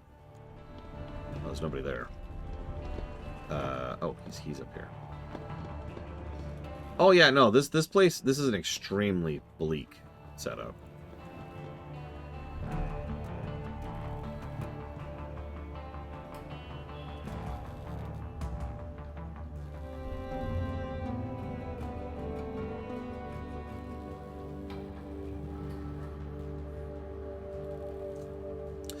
Jonas Redford, the mayor, again, is holding court, listening to grievances and promising to solve all problems. Glad you're back. What did Moses say? Yeah, Moses is dead. Father Nico's in charge. He promised to help. Moses is dead. What? Who's Nico? Don't tell me it's Nikki Bolton. No matter, we'll just have to get by on our own. Like we always do. There's trouble brewing. I can smell it. Listen, it's been a long game, Evo. And I need comfort. Of something that smells slightly better than me. We need to replace the Regulators, sooner the better. Word is out that we're vulnerable, and new crews are showing up in the outskirts every week. You know how that's going to end. Yeah, one crew will rise to the top. That's what we need to watch out for. Alright, let's make sure the right crew wins and give them support. Faulkner might not be a bad choice. He's an old hand, so he knows what to expect. Does he have what it takes to drive out undesirables? Not sure. Riggs is a loose cannon, but maybe he changed. What about Mercy? Product attacks again. Do you want Mercy to take the first hit or a more expendable crew? Alright. Can't go wrong with Faulkner. I've heard good things about him. What about Riggs? Never heard of him. You betting man? Jonas knows what he's doing. Maybe when this is over, I'll join the Sons of Liberty myself. What about the habitats? Nah, not for me. I was born here, and if I'm lucky, I'll die here. You almost did, Evans. I'm just reminding you. We should have backed Braxton. Say what you want. At least you knew what he was doing. Change is good, but in small doses. And also, occasionally, big doses.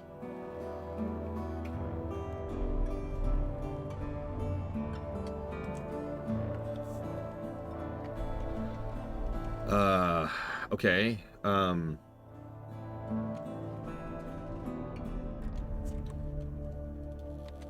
Hey, Raichu. It's really good. Depressing as hell. Extremely dark. So I've been making fun of it the entire time to avoid killing myself while I'm streaming it. Let's see. Camptown, Drain, Riggs, and Outskirts Trading Plaza. So Outskirts Trading Plaza. There we go. Save. Runner Rat, Jonas's right-hand man. He doesn't look that remarkable, just a scav with an air of confidence. Confidence is hardly a rarity in the pit. Jonas is looking for someone to replace the Regulators. We're honored to be even considered, but honor, no matter how great, doesn't pay the bills. What's Jonas' offer? What do you want? What do I want? I want what everyone wants. Money, respect, a seat at the table. And what do you bring to this proverbial table?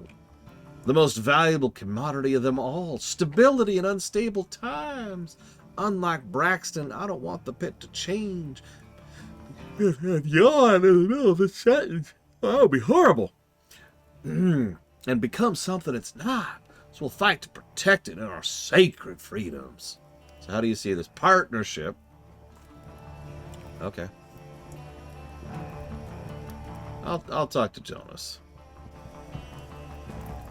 Okay, let's go talk to Faulkner, who is at Camptown. Somewhere around here.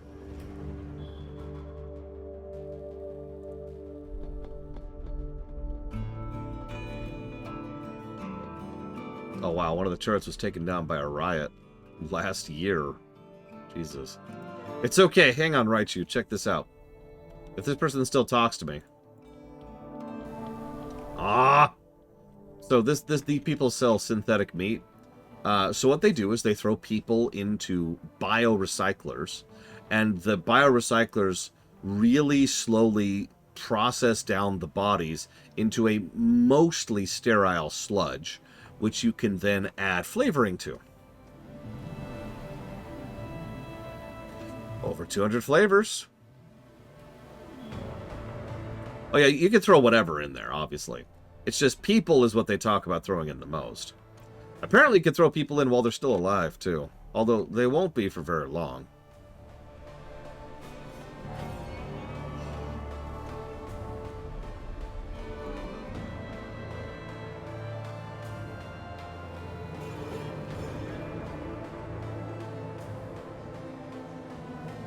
Where's this guy? Oh my god. Are you serious, Eternus? One of the only flavors they explicitly mention in the dialogue is buffalo.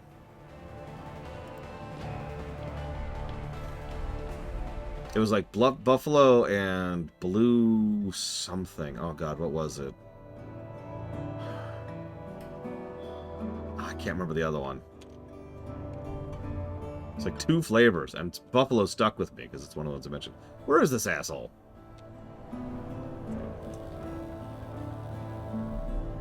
Oh, the drain. The drain. There we go. Alright, Faulkner, where are you at? Oh, hey, it's McNeil. Eh.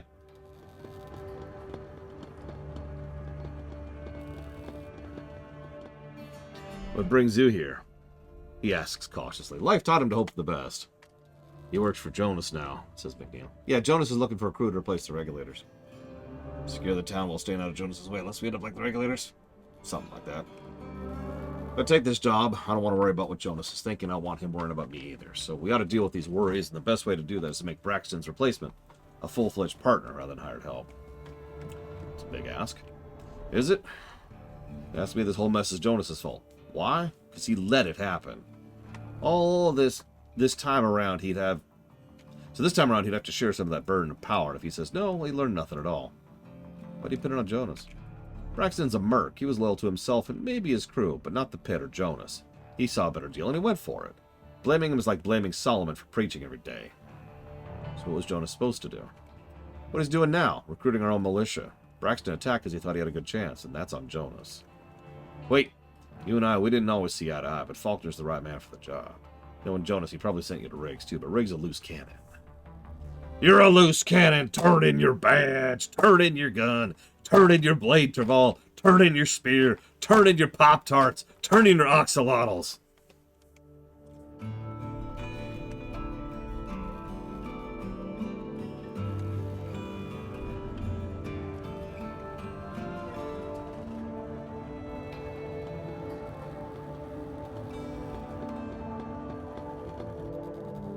So I talked to him. Partnership, are they out of minds? If the pit ever goes down the drain, it won't be because of the brotherhood of outsiders like Braxton. The bastard did it because he knew that most people will do nothing but watch. Yeah, you don't have a choice and they know it. For now. Let's secure the town first, then we'll see about this partnership. Which one do you favor? Alright, what do you think? Faulkner, who's a vet, who's professional, or Riggs, who's like, hey man, I'm an up-and-comer. I got ambition and dreams, man. I can't wait to heal everyone. Yeah. I'm just come in here. Yeah, everything's gonna be great. Come here. I just want to poke you with my fork a little bit. That's all. Just accept it. So we have water purifiers, which managed to push out something they describe in intricate detail. You'll forgive me for not repeating it, but I'll tell you that the water around here is thick and red.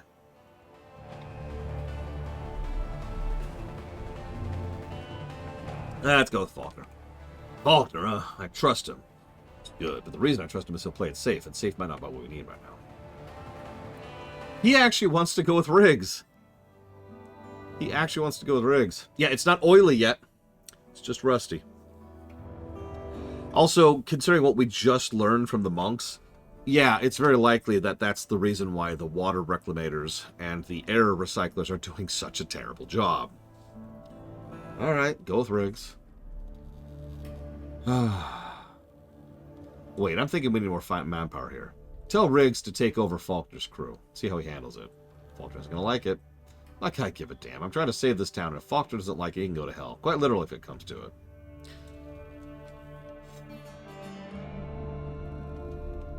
Ooh, Kalidokali. Yeah, the machine we found might give us a couple decades. Might give us a couple decades. I'm not even joking when I say that if the ending pops up that's just bail, I'm kind of tempted. Yeah, no kidding, right, you? People doing talk checks on me? My frickin' persuasion is 10, by the way. Apparently can keep going? That's strange. Streetwise is 7. Impersonates 7. Alright. Alright, let's go talk to Riggs, I guess. Where was that? What's my social... 10. I believe 10 is max. Blade ball. Will I send a rescue ship? That's a good question. Who on this ship do you think is worthy of rescue so far? Pray tell. Apparently 14 is max. My bad. Yeah, no one. Including us. Exactly. Where am I?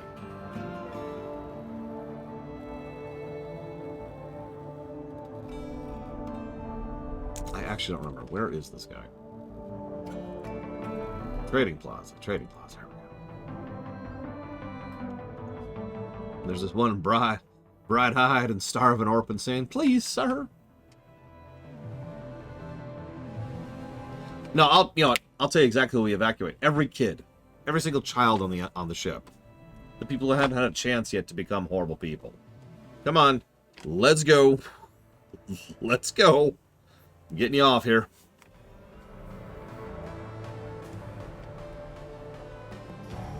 What did Jonas say? Do we have a deal? Congratulations. First order of business, take over Faulkner's crew. Hope it won't be a problem for you. How would it? Faulkner used to handle these disputes in the courthouse. He thinks the best is do it in the open for everyone to see. You can push him toward it. I'll handle the rest, if I can. I'll do the talking, and you'll do the fighting. Okay. Wait. Oh, shoot. I misclicked that. Sorry it came to this. Is that supposed to mean anything? Yeah, okay, so I actually hit the wrong button. We do not want to be in a fight, ever, under any circumstances. So let's just rewind time here. We have not seen any kids yet. No, there's been one mentioned in dialogue. Oh, no, that's interesting. If I say Riggs, he picks Faulkner.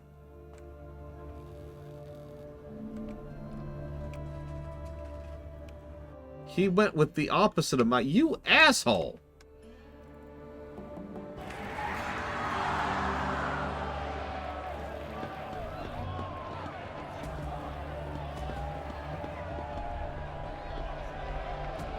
So, here's the thing. And Riggs is just an animal. I ain't fighting over our own people. That's the deal breaker, so be it. I'll handle Riggs. Yep, there's a court case going on right now. Weird.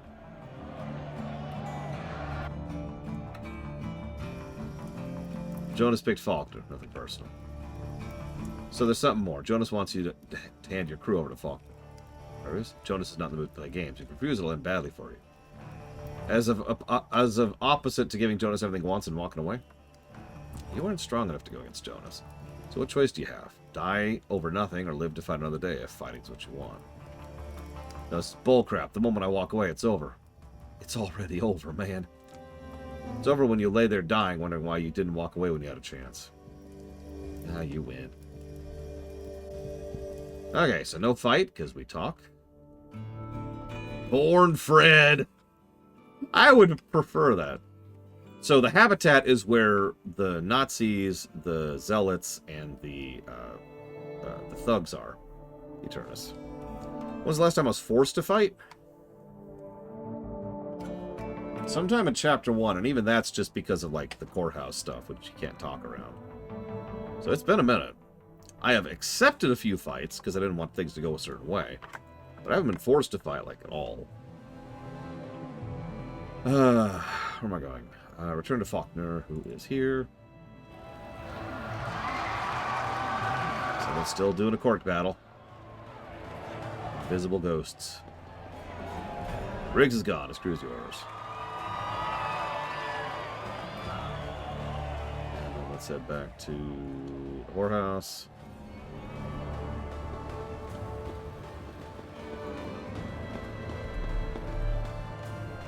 You did well. I know it wasn't easy, but none of it is. Make hard choices if we want to survive. Right. Anyways. Now we go to the heart. The engines. Train house opens up to a metal cavern housing 3 colossal ship engines. Tiny figures crawl among them, half hidden by steam and smoke. A handful of depots converted to more practical use sit on the platforms rising from the toxic abyss below. Welcome to the heart. When a small percentage of children in the habitat were first born deformed, they were branded mutants and immediately shunned, because these are all such wonderful, joyous people.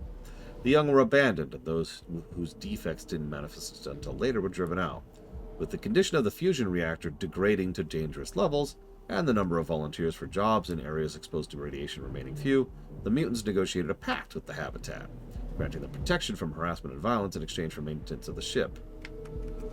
Living and working in the radioactive umbra of the damaged reactor greatly increases mortality rates for the outcasts, but many generations of shortened lives, afflicted with mutation both minor and severe, have resulted in people fully adapted to toxic environment. In the mutants' earliest days, labor was by necessity divided. Men tending the engines, women tending the men. as they inevitably sickened and died. Much was asked of mothers and sisters, and from the beginning they adopted faith to augment their strength.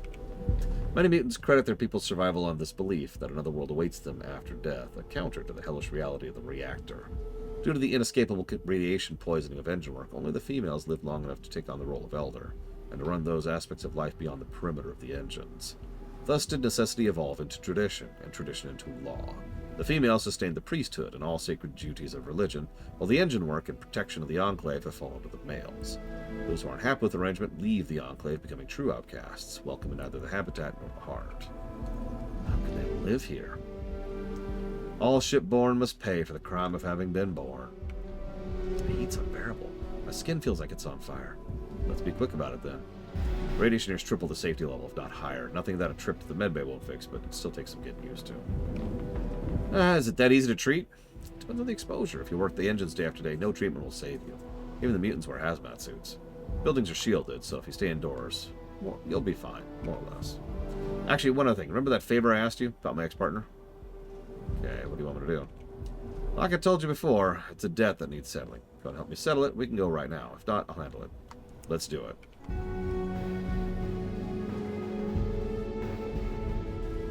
Welcome to the heart.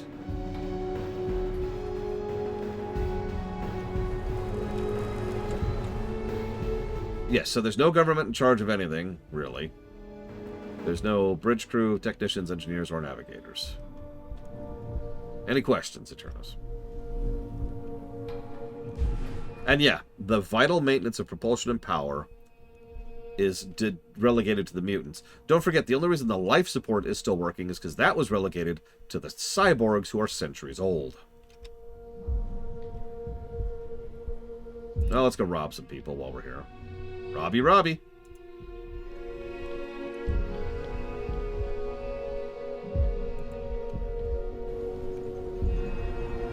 This is the best bone broth on the ship. It's been simmering since yesterday, soaking up the flavor. What's the flavor? Whatever goes in. What's the broth? Smoked frog bones. What are those two translucent cubes? Gelatin from frog skin. Oh, don't make that face. Their skin has the highest protein content.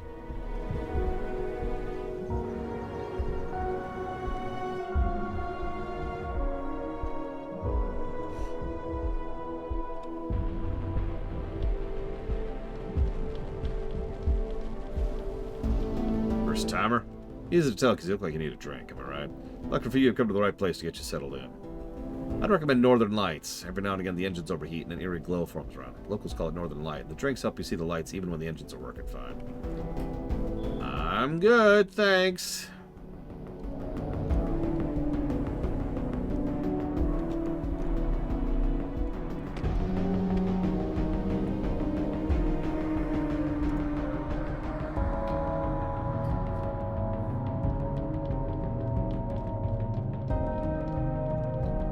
Given how colossally huge this ship is, I do wonder how much power it soaks up every day. Even with everything being... Whoa, hello. Who are you? None of my business, apparently. Bye. Oh, man, I can't wait. Kennex Cow, a live-action Hut. I can't wait to see what actor they picked to play a live-action Hut.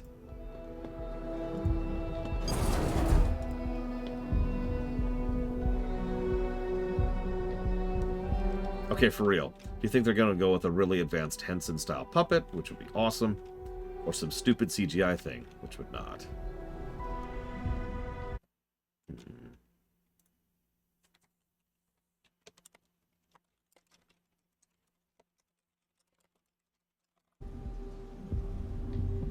I mean, yeah, sucker's bad.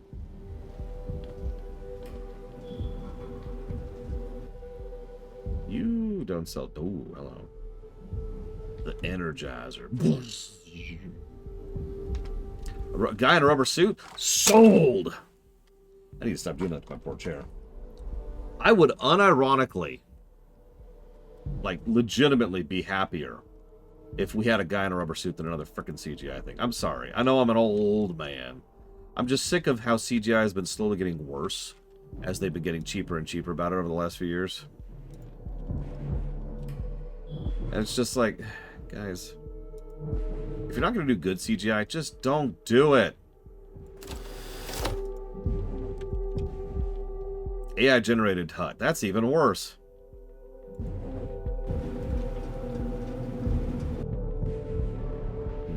Oh, hello. Riot helmet.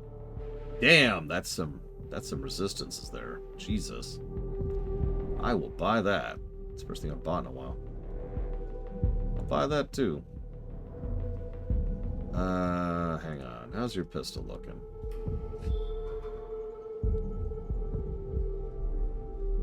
Better than that. What about that thing? Automatic shotgun. Oh, perfect, Raichu. Oh, yeah. I love it.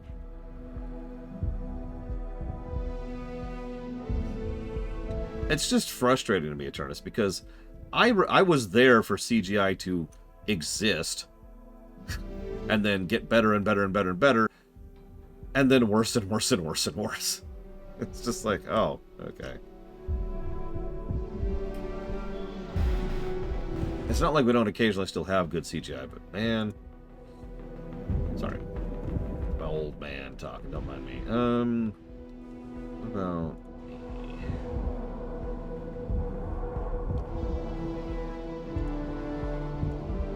What about you? What about this thing? No, I'm gonna keep the shotgun that I've got.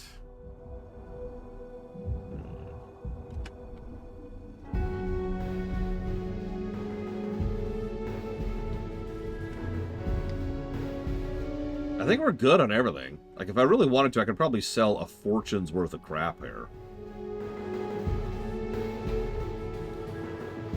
I think you're right, Blade Duval. Trade, close. Alright, Faith. Or no, Jed, actually.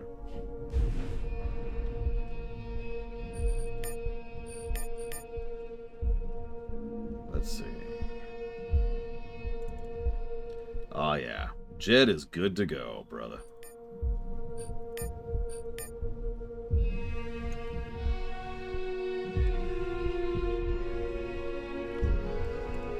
I think that's actually better than what she has. Yeah, it is. So there you go. Hey, Faith. A CRPG with good inventory management.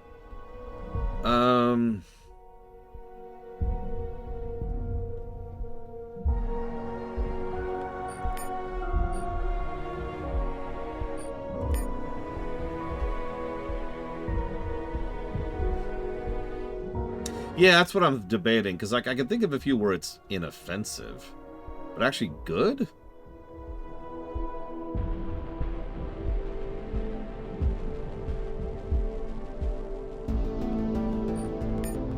I actually don't remember PoE 2's system, to my dismay.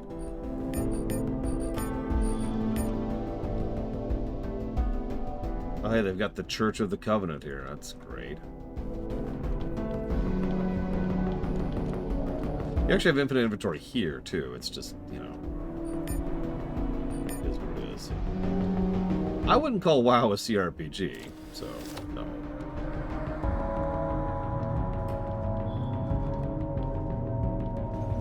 Hang on.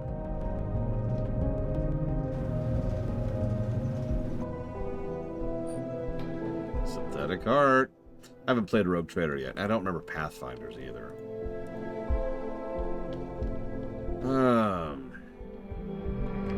Yeah, I can't think of one that really goes above and beyond into what I would call really good inventory management. Again, I don't remember PoE 2's though, so... Grain of salt. Welcome to the church, my brother. You look unwell, brother.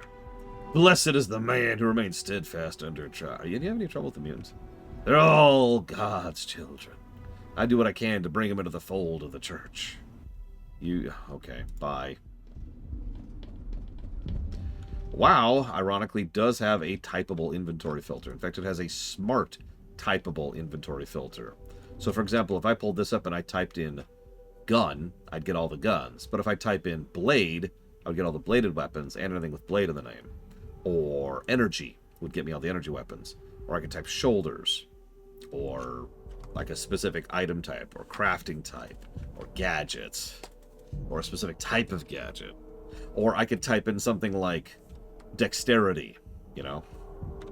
No, it's not a CRPG, so it doesn't count. It's just, I'm agreeing with you. I'm giving you an example of that in action. So that would be awesome.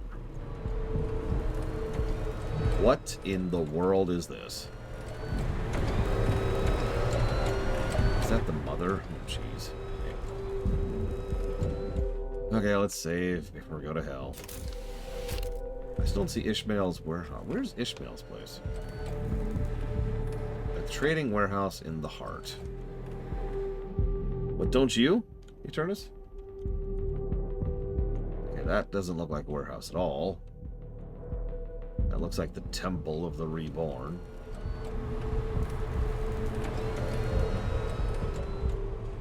Trading warehouse, trading warehouse. Aha! Now I know what you're thinking.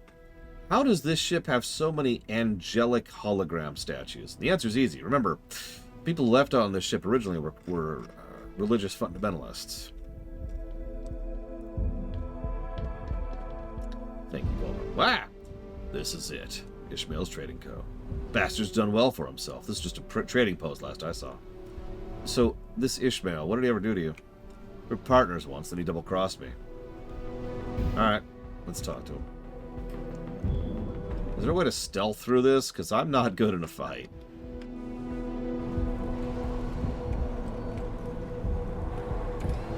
We aren't open for business. Jed? But I thought... They told me... What's this? A stocky fat man emerges from the back office, followed by several mutants, a woman of importance judging by her gear, and 2 guards. I'm gonna let Jed handle this, because kill them all is just not my thing. Mind. Why would I mind? I'm always happy to see an old friend. Meet the 5th daughter, my new business partner. Who are you? What do you want? It's between me and Ishmael. I have no quarrel with you. Ishmael's under my employ and protection. Ishmael's already dead. You can't save him, but you can still save the business and yourself. Do you know who I am? Out there, you're somebody important. In here, you're a bystander about to be caught in a crossfire. The odds don't favor you. You sure? If things go sideways, even if you win, you still lose. Unless you think the Great Mother would approve of how you handled it. It seems Ishmael's caused me nothing but trouble. Do what you want with him. He's your problem. You deal with him. The 5th daughter hesitates for a moment. Then one of her guards pulls a brief nod, and quick as lightning pulls out a gun and shoots Ishmael point blank.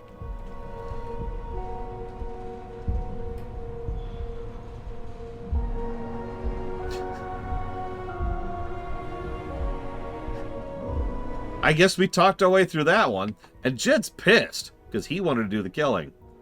I wanted to kill him myself. Look him in the eyes and pull the trigger. He also gained... He gained the Punisher feat, plus initiative, plus DR, plus recoil control, plus melee damage. You did kill him, even if someone else pulled the trigger. I guess so. We done here? Yeah, we were like, hey, kill him. Very well. Well, that was his loyalty mission.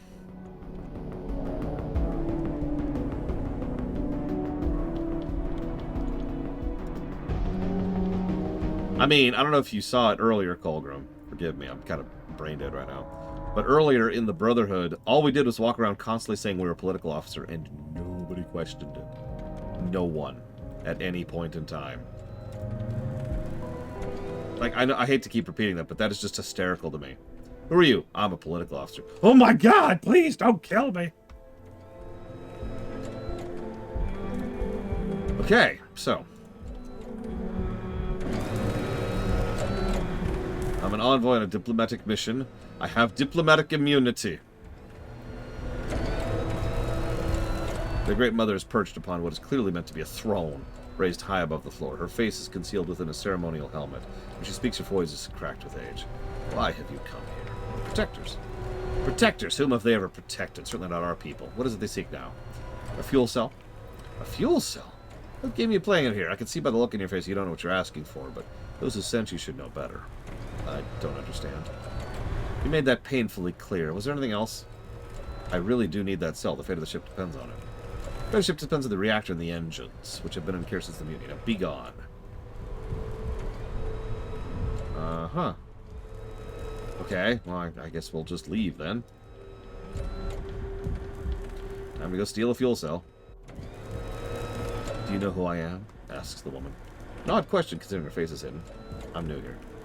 I am the first daughter, servant to the Great Mother, instrument of her will. How may I be of service, first daughter? I hear you had the audacity to ask the Great Mother for a fuel cell. Who even asks for such a thing as to confess ignorance, but ignorance has always been your kind's most dominant trait, has it not? Enlighten me. Do you hear this? You hear nothing but a rhythmic noise of the engine, suggesting they're long overdue for proper maintenance. The beating of the ship's heart. When the heart stops, the ship dies, and your petty squabbles die with it. So what's that have to do with fuel cells? The fuel cells keep the reactor working. The reactor keeps the heart beating. Giving you even a single cell brings us closer to oblivion. The Great Mother will never agree to it. So, what about the first daughter? Would she agree to a bargain? How badly do you want this cell? I will do whatever is necessary. It is quite literally necessary for oxygen. And I know that fuel is important, but oxygen is kind of up there too. What do you know about her ways? Nothing. When a new Great Mother ascends, she adopts 7 daughters to serve her and carry out her will. After decades of service, the best of her daughters will become the next Great Mother. The rest become harbingers, sent as far as possible, exile in all but name. What do the daughters do, anyway? Whatsoever the mother deems needful. That doesn't tell me much. When the Great Mother announces her will, it falls to the daughters to see it done. Oh, so you're the bureaucrats. As her will differs from day to day, so too are duties. One day it can be renegotiating terms of the covenant with the habitat. Another day it can be dealing with more mundane local matters before they get out of control. There are many local matters that the mother deems needful, and whatever's needful is good, for the mother's deemed it so. So you deserve to be the next mother? For more than 20 years I have never flinched from what the Great Mother deemed needful, whatever doubts my heart held. No deed was left undone, and all I did well. For years she smiled upon me, and I knew I would be the Great Mother in time, but then, not long ago, something changed. She goes silent, and if behind her mask her face reveals loss or bewilderment, you'll never know. Who's your rival? The third daughter. Never did the Great Mother send the third daughter into danger. We believed the mother did not trust her with such tasks, but in truth she was shielded from harm, while the Great Mother molded her in her image. And now she is to rule, and we, whose backs have borne the burden, whose hands are red with blood, are to be exiled. What do you want to do? Her mask and voice betray nothing, as her words betray everything. Kill the Great Mother. There's no other way. You ask stranger. The Great Mother will announce her choice next week. In a week, my life's work will be undone, and I will be cast out along with my sisters. And to whom else could I turn? None of my personal guards would dare raise a hand against the Great Mother. We're not like your kind, who would gladly kill their mother for a few credits. Still, you risk much. I risked nothing but life in exile, knowing that all I did had no meaning. Better to die quickly. So how would I kill the Great Mother? I will arrange another meeting. Reaching her is not the problem, the guards are. They are armed with earth weaponry and well trained, and they will be driven by loyalty, not greed for a fuel cell. What happens after the fight? Kill the next Great Mother, and you will be exiled for your heinous crime, with the fuel cell you so desire. I'll think about it.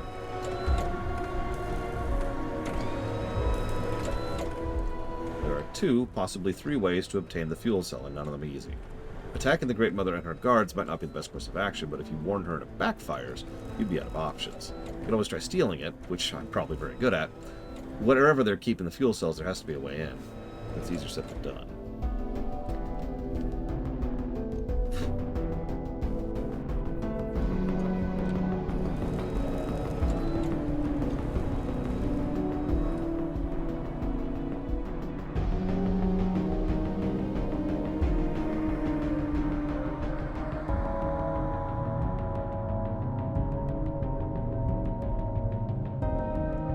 It looks like there is no persuasion route. Well, I mean, we could warn the Great Mother. So, I guess that's the persuasion route. We warn the Great Mother, that's persuade. We steal it, that's steal. And we can fight. So yeah, steal, kill, report. We are 100% not built to fight a boss of any kind right now.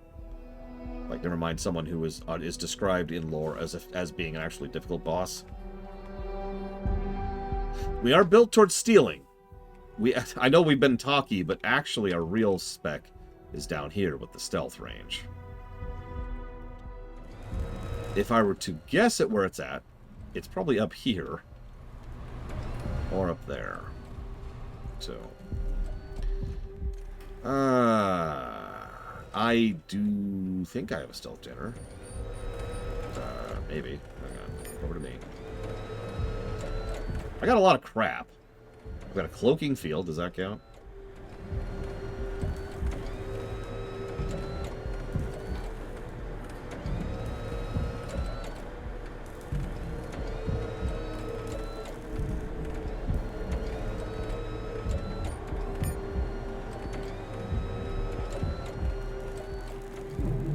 Hang on, let's make a hard save down here.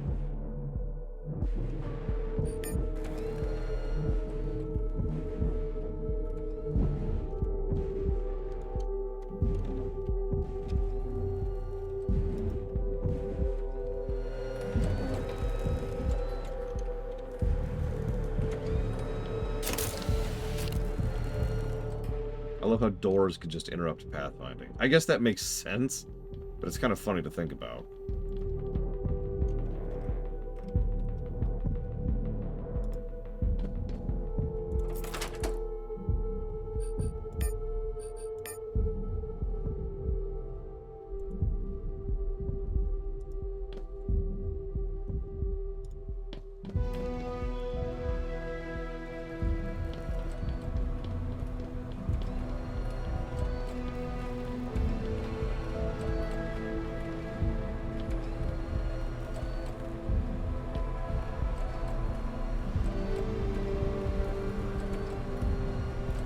Our camera. There's another camera over there too.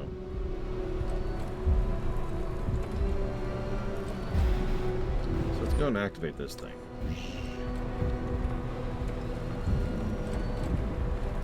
Let's just book it.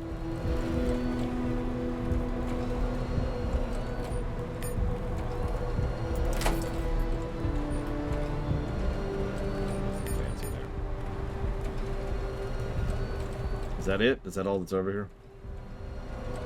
Looks like that is in fact it.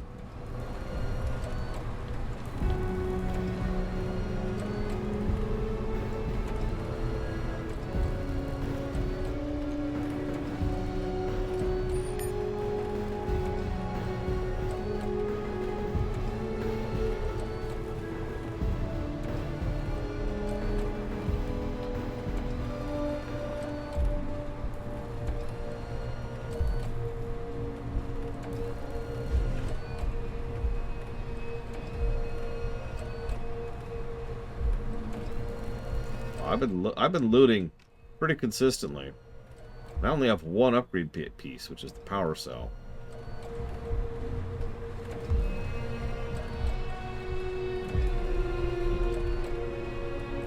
So, increases the cloaking field duration by 2 turns if we go there. I'm not going to do that right now. It is worth noting.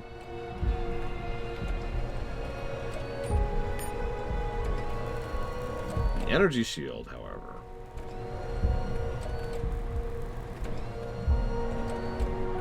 Increase the shield regenerate. That might be worth doing. Let's go ahead and do that.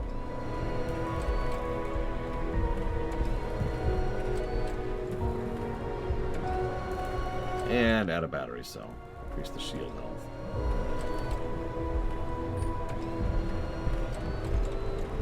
Okay. So, I spy the maintenance hatch.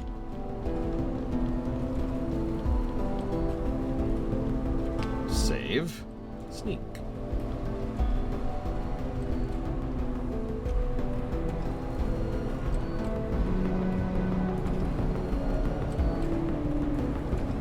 Lockpick is 10 now.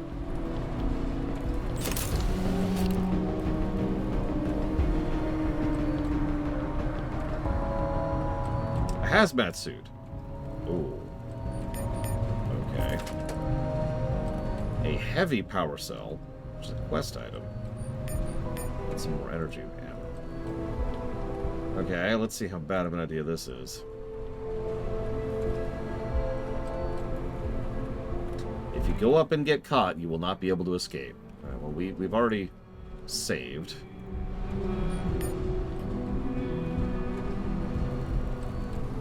Oh, Jesus. Okay. Oh, wow. Okay, what's our destination here?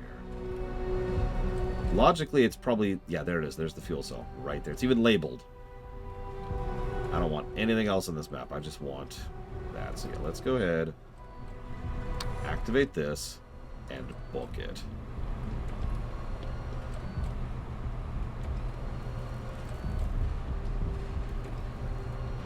Take the fuel cell. And book it right back.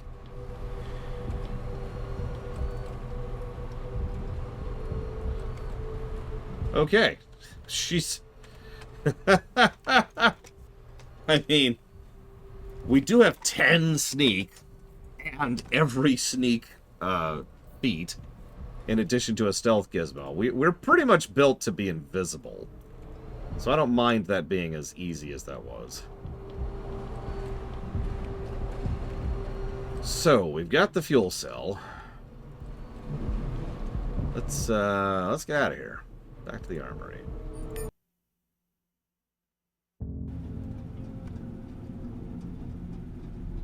Probably a Colgrim, but I ain't messing. The machine seems to loom over you now that you understand its purpose and what the others do.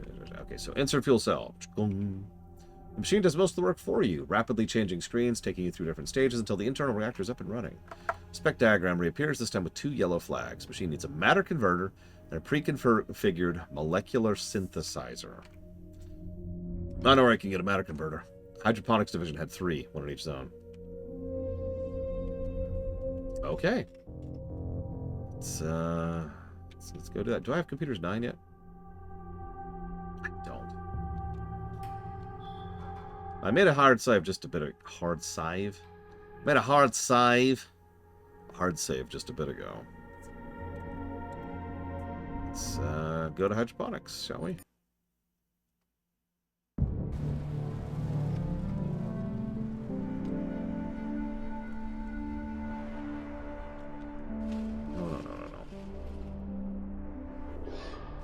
No. I do like robots. Boboots. Oh, hey. That ugly thing is finally dead and gone. Replaced by bad guys. Cool.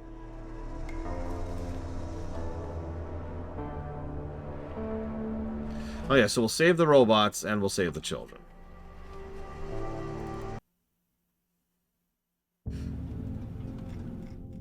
Lying to me, Colgrim. Why would you lie to me like this? On the day of my daughter's wedding.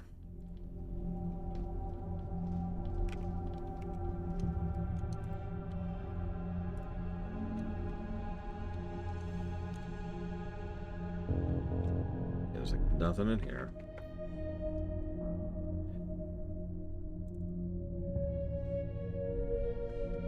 What's weird is gear has been very gradually inclining. Like, it is inclining. And it's been very, very micro improvements. But for the most part, a lot of it is side-grady stuff. In other words, probably stuff that's designed around, you know, just changing your playstyle rather than just being an improvement. Like, we haven't changed our overall loadout in quite a while. Those shield arm guards, we got those in Chapter 1. Helmet, same thing. Now, the eyes, the rebreathers, those are new. Jacket's new. The gun's been new. Oh, speaking of which, I need to give him another grenade. Let's give him a gas grenade.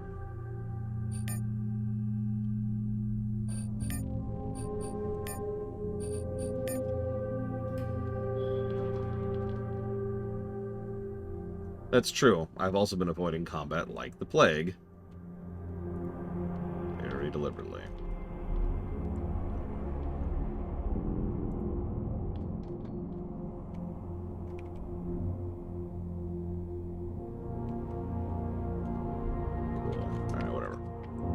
Back to hydroponics.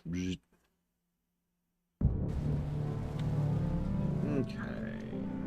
I do like the overgrown tram there. The fact that there's honest-to-God trains in this thing. Where's my space station builder game, damn it? I can't remember the name of that stupid thing now. I've been waiting on it for literally years. I remember when it was announced.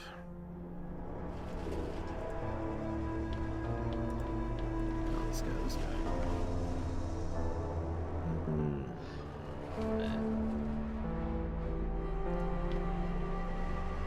So, I'm looking for a matter converter. A red zone's your best bet, but you need a tower control module. We're gonna get one. Mission Control was supposed to have several, but who knows how many survived the mutiny. Okay, find the tower control module in Mission Control. Sure. True, J. Palmer. The desolation known as the Wasteland. A span of decks torn apart by the unfathomable destruction of weapons of the old Earth, called Mission Control in better times. This was the ship authority's domain, an impregnable stronghold in the seat of power. Starmancer, that's the one. The mutineers' attack was months in the making, a decisive, disabling strike at the electronic heart of their world. Should have been over in less than an hour, but such things rarely go as planned. The ship authority was made of harder stuff than anticipated, and the first assault was driven back. The following months of attack and counterattack, the mutiny's failure to quickly secure the complex cost them much in lives and spent firepower. When forced to surrender ground, both sides adopted a policy of destroying anything not of immediate use to deny to the enemy. Oh yeah, that's a great idea. Scorched Earth on a spaceship. I actually know about Ixion Colgrim. In fact, it's on the list for reviewing someday. Decades later, Hari, Croatia. I do hope you're having fun over there. I'd say hi, but that might be weird.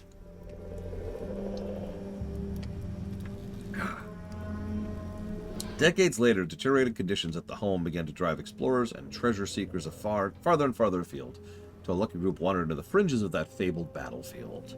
When the first news trickled back of decks littered with technological marvels, the scavengers swarmed like maggots devouring a carcass. Inside of a month, the first two decks were swept clean, but moving deeper into the seemingly bottomless ruins was a more daunting challenge. The entire zone was unpowered and bitterly cold. Portable lamps provided the only light. Fused doors and warped bulkheads made a maze of the original corridors, and descending to the lower levels, now accessible only through jagged holes in the decking, was a treacherous proposition. Add in the traps left by the long-dead defenders of Mission Control or by prospectors, more than often than not, it's a one-way trip. Welcome to hell. Population, us.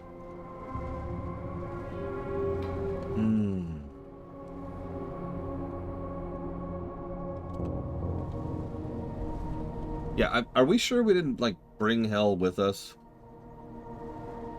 Just saying. One moment. Ah, StarCraft music. I can relax and unclench a little.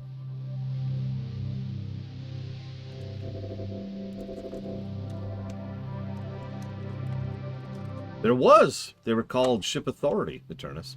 They're dead.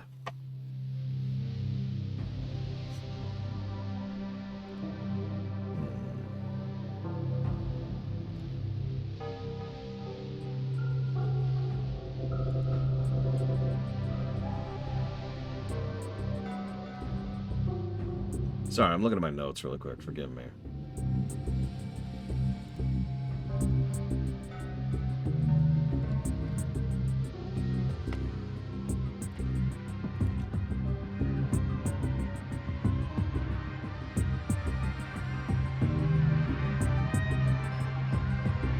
Oh, I would say the combat's pretty solid, yeah, Eternus. The reason we're not doing combat is because we are stealth-focused. We have actually done several combats, and I do enjoy it for what it's worth. There's a couple of niggles, but overall it's a solid system. Primarily AP-focused, yada yada yada. Yeah, exactly. Most of my complaints about the combat are more UI-focused, and that's little stuff that I've already noted. No, the big thing for me is the reason I've been avoiding combat is I am... how do I put this? So I'm a skill monkey, and I've got a second party member who's a skill monkey. And then I've got two other party members, one of whom hasn't been carrying his weight, which means the only one of my 4 party members who can do any real combat is the sniper, who has quite literally been carrying me through every combat encounter I've had so far. He's also the first companion I got. I know, right, as Minister? If it was less bleak and depressing, this would just be the Caprulu stuff. Now the initial ships heading out to the Caprulu sector. Oh, excuse me. Ah! I had to AFK very quickly. But first, Loke, what is it you think is positive worthy? Because I just said a bunch of stuff, and I'm not sure what you're referencing exactly.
Okay.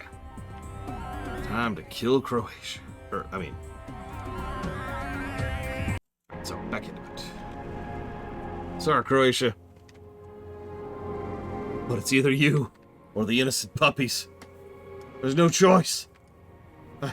I have to do this. I have to do this.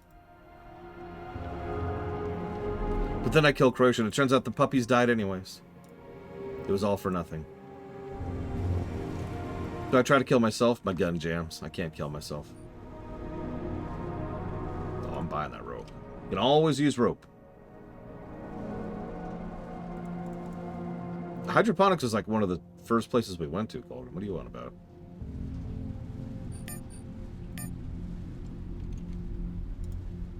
Yeah, I like the fact that we could just skip wildlife by sneaking past.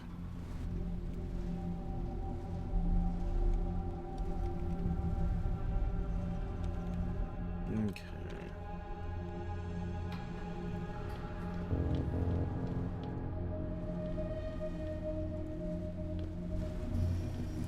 No vacancies. It's your hotel. Sure, this is my hotel. Fixture myself. Finest bed and breakfast in a 5-mile radius. What do you serve for breakfast? Fresh algae from hydroponics, homegrown mushrooms, and roasted frog legs. Also the finest lager around, made from fermented fungus.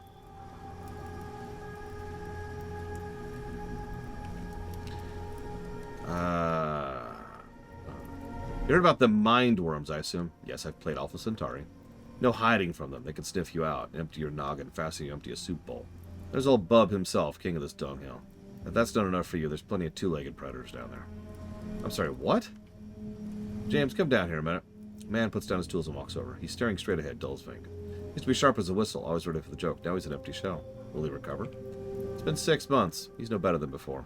He can do work that doesn't require thinking, but not much else. Beelzebub, the great serpent himself, old Bub for short. Never seen him myself, but I've heard stories about him. I'm sorry, a serpent? With jaws big enough to grab a 20-foot container and swallow it whole. I've offered $2 grand for them jaws. Several crews went down to hunt the beast. Wilson's the only one who crawled back with half his face missing. I'm not fighting a super boss.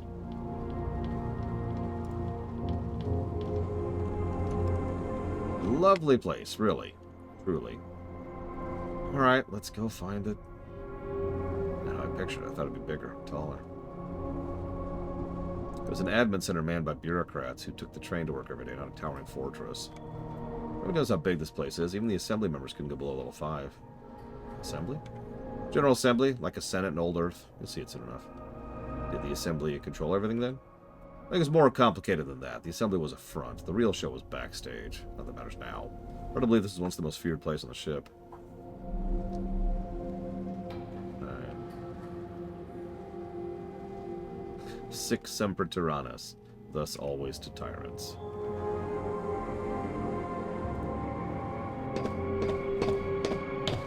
Okay, so the goal here... Oh my gosh.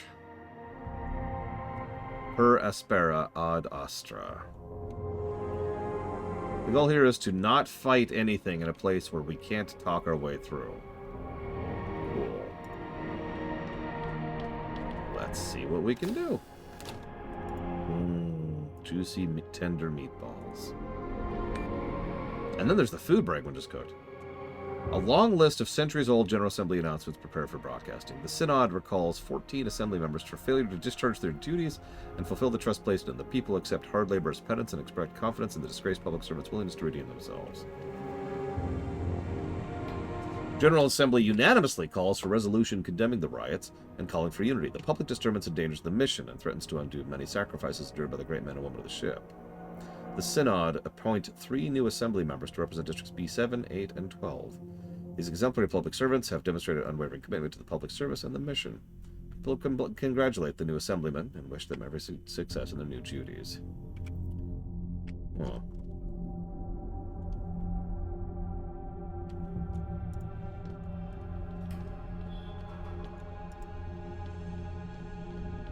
This is how liberty dies.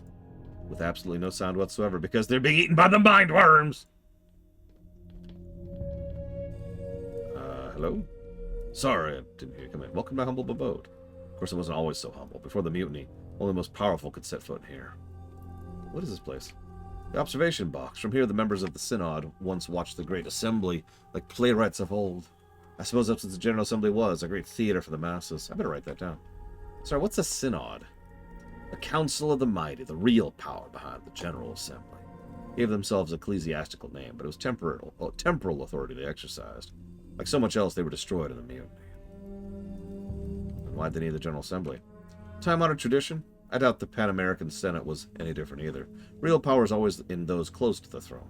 The advisory councils, the committees, that's where the decisions are made. So what are you writing? Our history. If we ever reach Proxima, our descendants want to know about the voyage. Need to know. Don't you think so? Yes. Exactly. The key to the future lies in the past. The most important question isn't what, but why. Yet fools always ignore it. Do you know why there's a mutiny?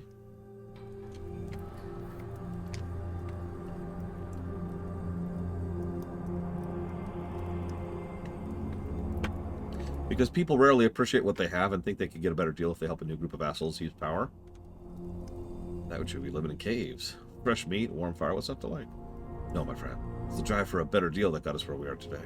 The road wasn't always straight, and there were many setbacks, but only a fool would deny progress. I guess you're right.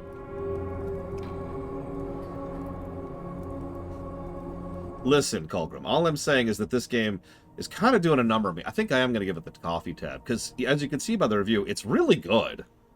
Like, I have extremely few complaints about this game. But, man, it's dragging on me a bit. Like, this is going to be like Disco Elysium. I recommend this, with an asterisk. What makes you think it'll be another mutiny? You think the conflict between the Protectors, Brotherhood, and the Church will go on forever? Sooner or later, a winner will emerge, and the cycle will start anew, only to end in another mutiny or similar calamity. You can't avoid it, much like you can't avoid winter. You can prepare for it. Stockpile firewood and wood. Firewood and food. What about your own actions? Do they not matter? Our actions are driven by cyclical changes. Why do you think the first generation accepted and fully submitted to the ship's authorities' rule, and later generations defied and overthrew it? Because the cycle changed, and just like that, what was perfectly acceptable before had suddenly become unacceptable.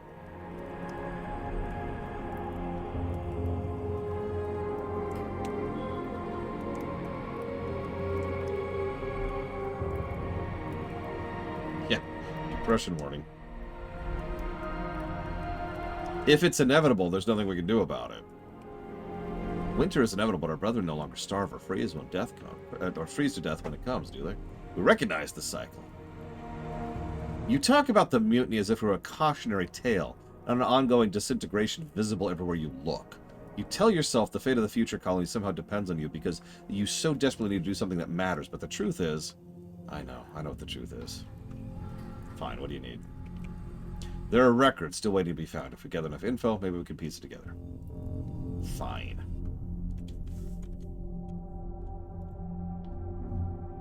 It's a little mean, but honestly.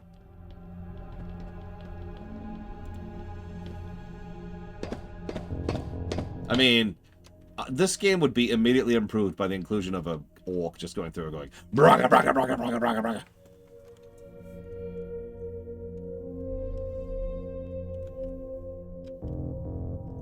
Okay. Scavs over there.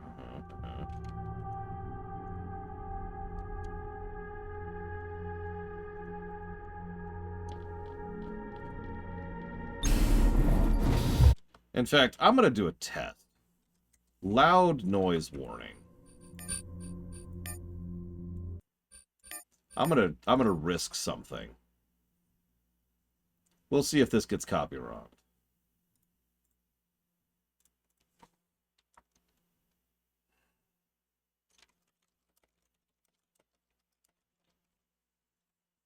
No, Benny Hills will 100% be copyrighted. I'm not going to do that. There's another song that might get copyrighted.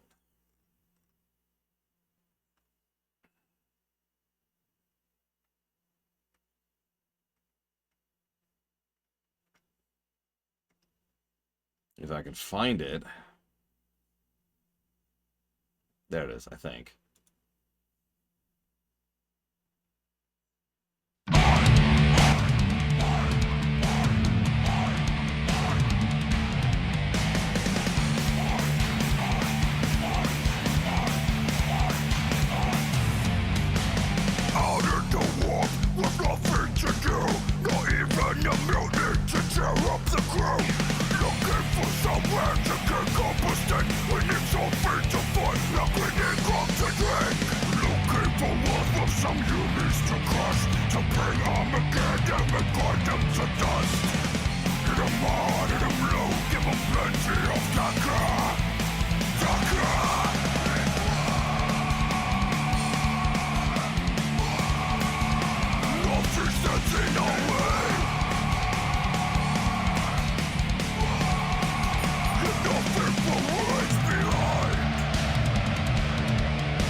Okay, I feel better.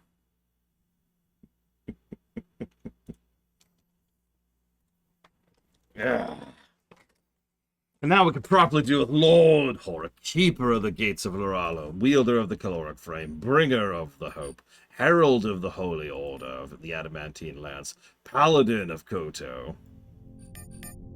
Slayer of the Lion of Essa, Triumphant, Light of Stars, and the Eradicator.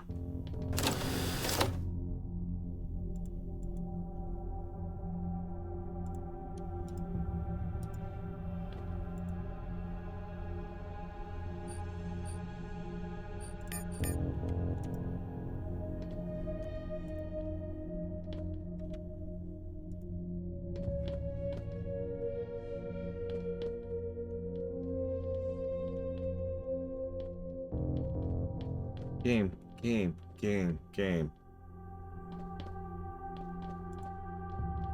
Yep, we've got our mandatory daily positivity out of the way. It's back to the gloom and the dawn. For in the end, this game teaches us that there is no future, no hope, no possibility of anything good within the world. Only endless darkness and worse await us. If we are lucky, we will spend the remainder of our pitiful lives squeaking out an existence amongst dying rain and uncomfortable metal with loud scraping noises, preventing us from sleeping at night as we desperately beg for the end to come and claim us and receive us unto its warm bosom, free from the tyranny of the red molten water and the rotten muck of the stench that rises up from the defiltered oxygen depurifiers, excuse me. But none of that will ever happen.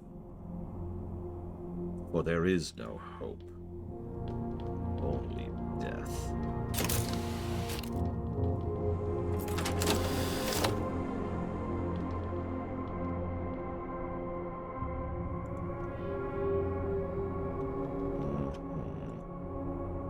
And yes, that was off the cuff.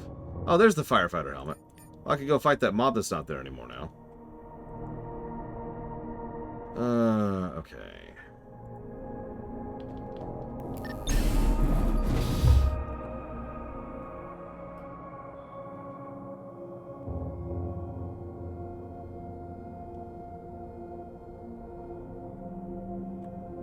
Got it. So my only... You don't have to tell me any answers here, but the only thing I have to go off of what I need is that it's somewhere within this zone. That's not a lot to go off of.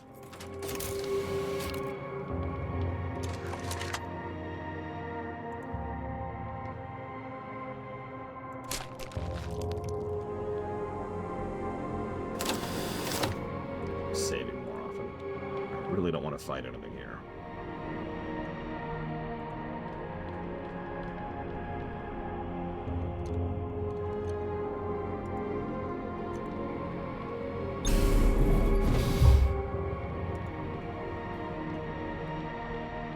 Or ever again, really.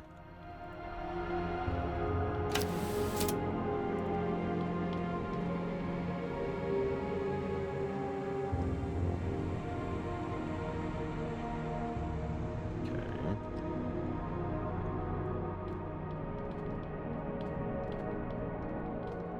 Probably as a consequence of the fact that we're in Chapter 3. What? You have a problem with the fact that I just salvaged an eyeball from a corpse? You want to hear the fun part? It's not the first one. See that thing? Yeah. Do you see what I have equipped on my gunner here? I have an upgraded implant on him. But I bet none of this loot is worth a damn at this point.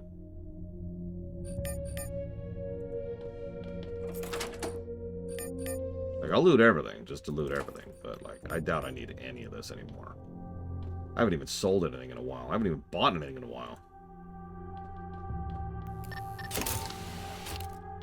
Look, J. Palmer. We'll get that spinal module there. There we go. And that motor cortex. There we go. I'll just rip some implants out of these people, like you do. Look, I didn't put this game on the list, Eternus. Don't look at me. Although the good news is the next game is Dishonored 2. Another dark and depressing game, where the entire world is doomed forever. What's after that? What's after Dishonored 2? You know, good idea, J. Palmer. Here, come over here, J. Palmer. Could you walk into this small enclosed space real quick, please?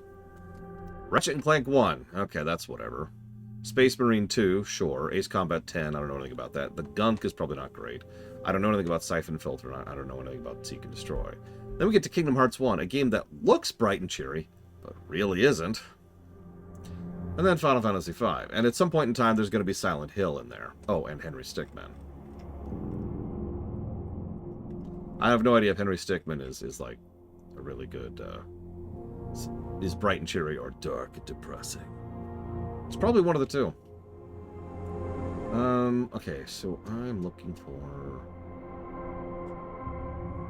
we decided that I don't remember, Czar.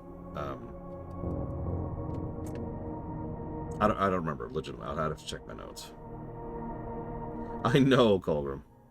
I'll never Charisma 5. I can't say Kingdom Hearts 1 is depressing. It's true. Thank God for that. That's what I'm doing.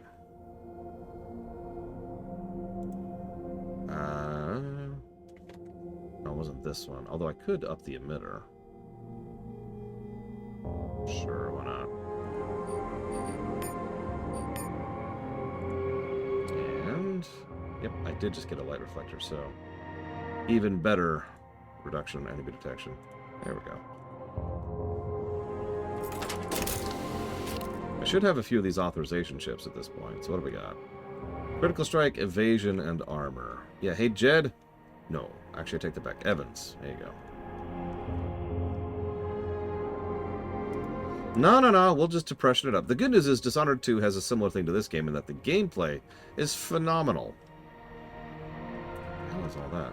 So, you know, the gameplay will be very fun, regardless of the fact that it's a doomed world filled with gross and yuck.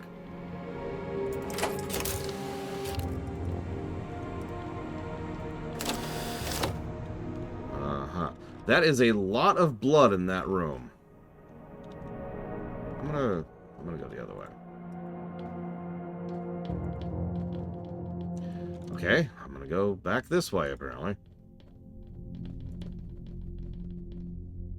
Reinforced steel bears many dents from an unsuccessful attempts to force it open. The single eye in the middle of the door, a decorative retinal scanner, gazes up on you with indifference. I don't suppose you have an eye with you? Afraid not. Speaker's a lean man with easygoing manner. It seems out of place here. His crew spread up behind him, ready to open fire, but not eager to do so. On to Plan B, then. I assume you've heard of Old Bub, the mythical beast that strikes without warning and returns to the void? That's our ticket in. What do you mean? Sneaky bastard's only approaches from below. It's probably using old ventilation ducts. Wait for it to strike, track it back to his lair. Easy. This is your plan? Yeah, I bet one. I'd love to hear it. Okay. Hold on. Let me get ready for your terrible, terrible plan.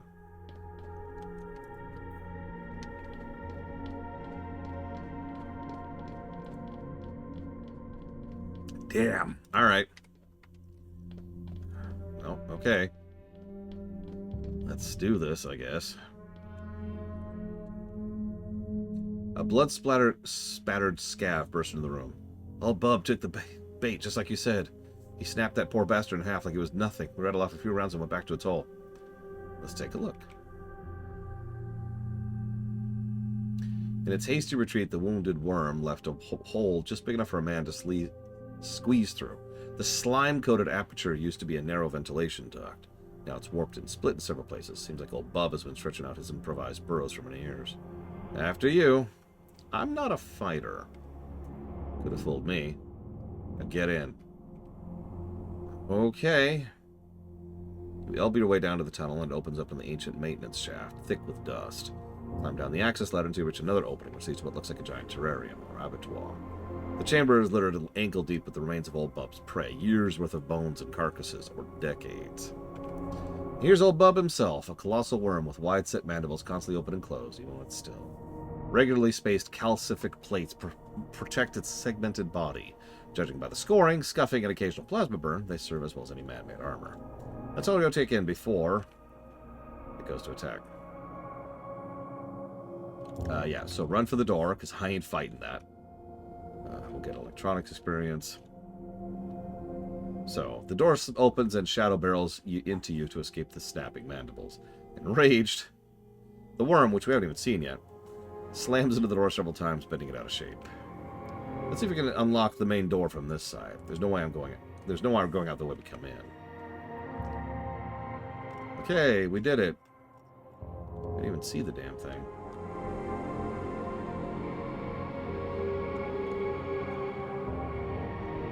Oh well.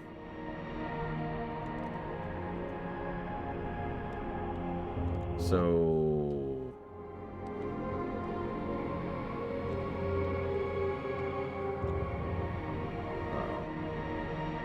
There's jellyfish. There's jellyfish! Alright, of course I have, Hero. I even did a rumination on it.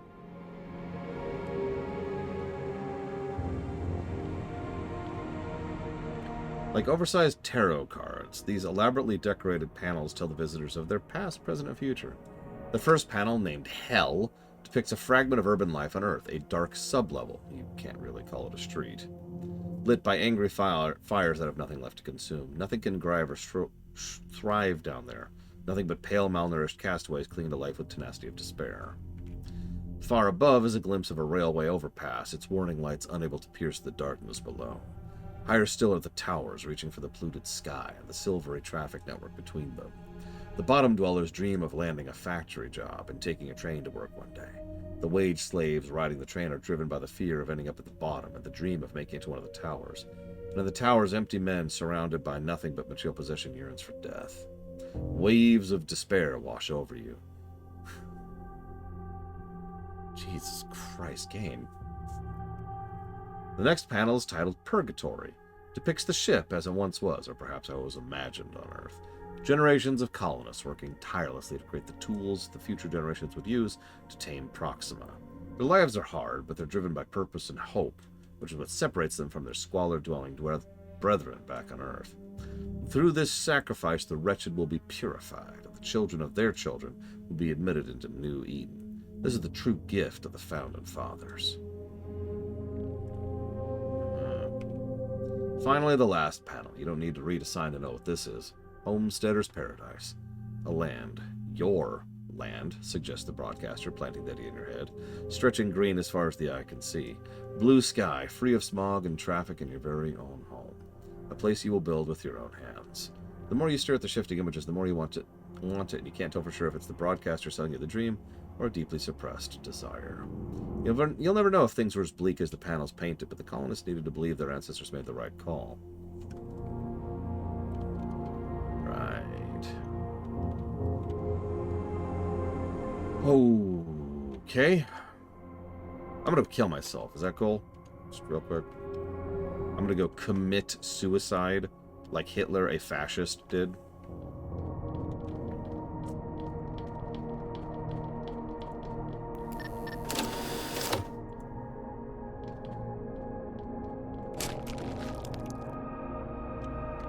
What is her biotech up to? 7. Nice. So that's a new one, I think. Thought? Wrong? Maybe I'm wrong.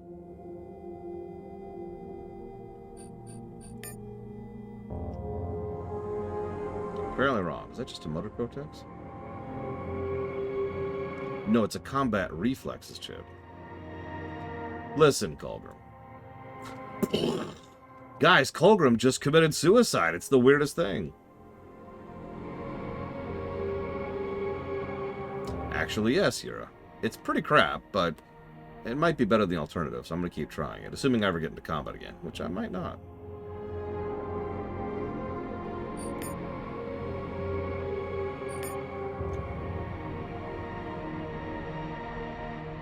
So motor cortex increases dex.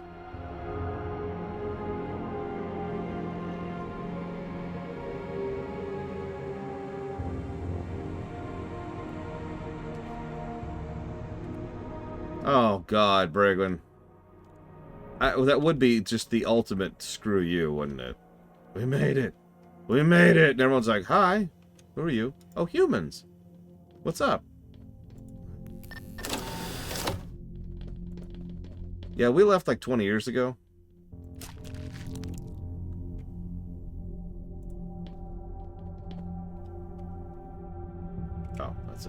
upgrade machine, not an implant machine. I actually don't know how many chapters are in the game. Does anyone know? We arrived back at Earth. Oh my god, no, you're right. That would be worse. That would actually be worse.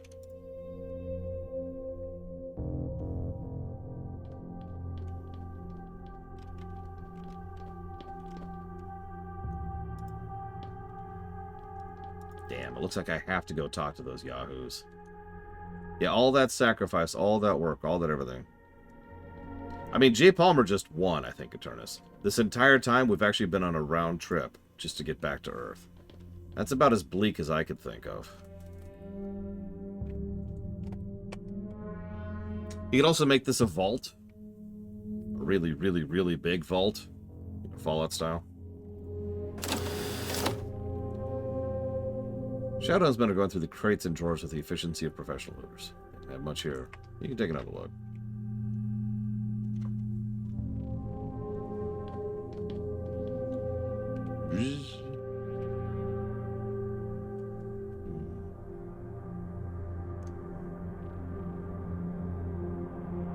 So we can kill Shadow right here. Let's not. Okay, rewind. Okay, hang on. So let's do something weird. Give me a sec, give me a sec. Okay, so let's save. And we'll consider killing Shadow. We'll see how this goes.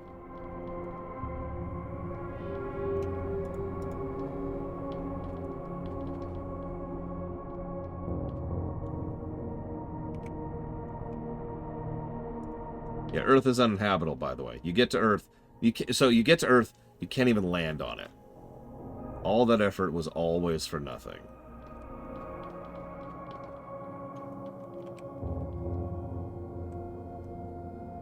Alright, fine, we'll do this for now.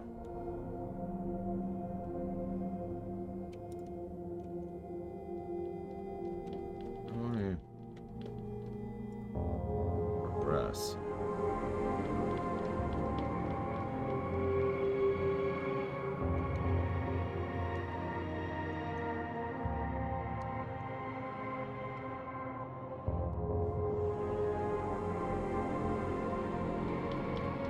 We haven't seen any yet, J. Palmer. We have not seen outside this entire game. It's kind of a point, really. Okay, I can't go through this energy door. Why can't I go through this?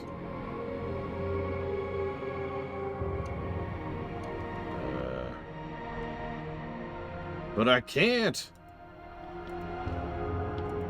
For real, I'm missing something to interact with because I don't see anything.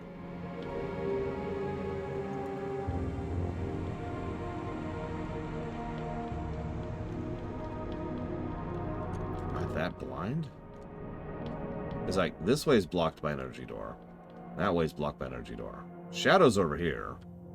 And I've been everywhere else.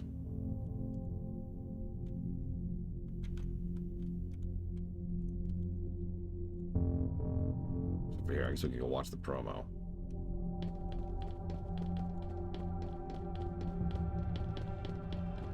Cisco would immediately kill himself. And then Cora. And then all of humanity, and then the Q. Genetically engineered to thrive in the arid dune seas of Proxima, the Sand Striker will keep our colonists safe from intruders both above and below ground. Starting with Mother Earth's best ambush predator, our bioengineers redesigned every detail to make this worm bigger, stronger, and faster. And of course, much, much bigger. The Sand Striker is very sensitive to vibration and can sense prey at a range of up to 900 yards. If the would-be trespasser actually sees our pet on patrol, it'll be the last thing they see, as the striker's ferocious mandibles are big enough to snap a grown man in half. Protected by chitinous exoskeleton and capable of rapid tissue regeneration, it can survive a prolonged firefight and retreat into its burrow to heal from the following day's work. The Sand Striker reproduces asexually, cleaving in two upon reaching maturity. Best of all, this 28th century guard dog requires minimum maintenance once deployed, and when behavioral engineering has finished tweaking its responses, it will pose no threat to humans.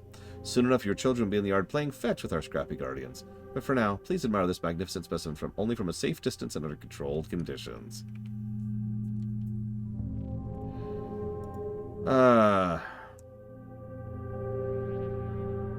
I don't think Cisco would have any issues with Cora at all. That's why I was joking, because I thought you were joking. Why would Cisco have any issues with Cora? There's nothing wrong with Cora. Oh, god damn it, I did not see that door. Wow. Yeah, that is not the first time I've had some trouble seeing what the hell's on the screen. An energy shotgun. Okay.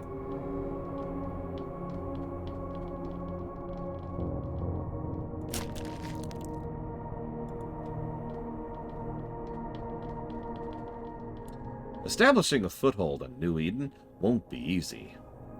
We'll require many necessities for our basic survival and a great deal more to grow our numbers and fill our future home. But one thing stands paramount: identifying and eliminating hostile alien viruses and bacteria. While Earth has undoubtedly been devastated by pandemics and plagues by now, we've been safe and happy in the ship's sterile environment. No worries beyond an occasional work-related injury. In our perfect floating world, infectious diseases were eradicated long ago. But Proxima will be seething with viruses and pathogens against which we have no defense. With this state-of-the-art wonder mill, we will be able to analyze a wide array of biomaterials, synthesize drugs, and... Hang on. Hang on.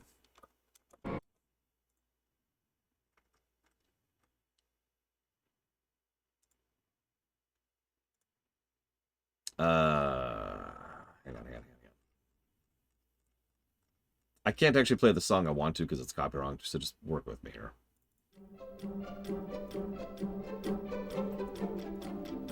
With this state-of-the-art wonder, we'll be able to analyze a wide range of biomaterials, synthesize drugs and vaccines, and produce enough medicines to keep the entire colony healthy and productive. The ship carries multiple survey shuttles, ready to be launched around Proxima. Although our deep space drones must have already collected amplitudes of data, human-piloted shuttles will allow us an eyes-on evaluation of any possible threat or opportunity awaiting on the new world. Equipped with radiation and thermal shielding, these shuttles will be safely deployed from standard orbit.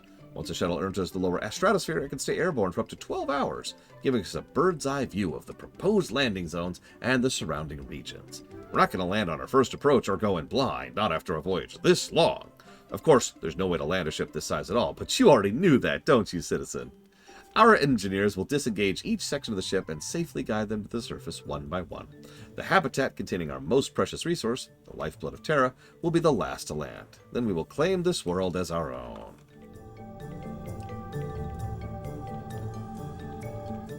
Impressive, isn't it? This mighty ore extractor was designed on Earth, but was built right here on the ship by our hardworking men and women.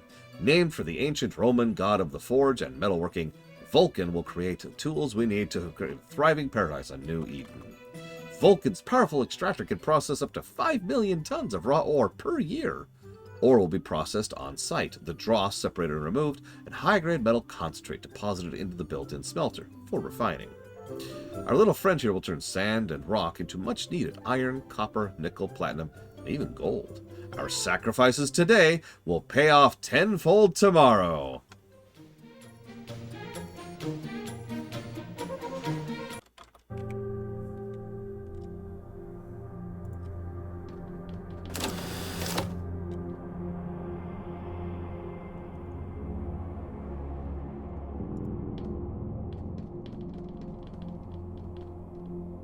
Codenamed Floating Lantern, this miracle of bioengineering will be a beacon of happiness and security to the future colony.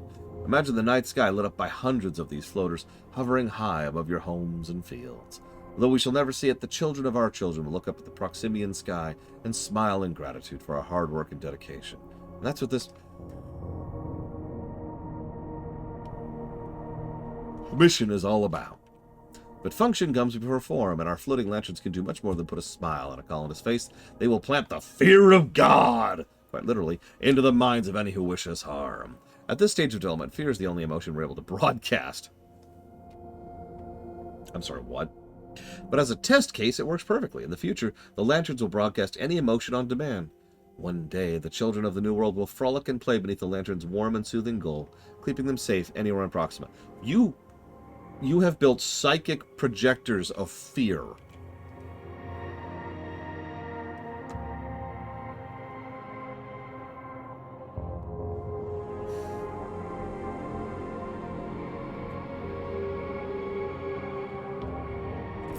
I don't actually know what you're referencing. When would someone... Why would someone sue? And how does the deal with Kern have anything to do with her raising a biotic field? Like, you've lost me. I'm sorry, Zach Dev. Yeah, let's head this way, assuming it lets us. Evo, I don't know. Oh my god, Croatia. You just missed probably the most depressing thing so far. I never dreamed of standing here one day where a great man stood before me addressing the Synod. Before the mutiny, I was a data analyst, 3rd rank, and now I'm a preacher. God works in mysterious range. Range? Ways. The bishop's too busy coordinating the efforts below, so he doesn't come around here anymore. He's got plenty on his plate. The dawn's just around the corner, but people need guidance even in the best of times. I started talking to them, trying to raise their spirits, give them strength to push forward. It wasn't long before I was preaching from the pulpit. This place doesn't look like a church, but the people who come here are certainly my congregation. I will look after them till the end.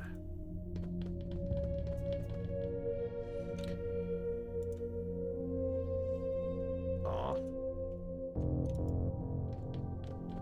How could it get more depressed? Unless J. Palmer's right. Whatever, let's go see what Shadow has in store for us.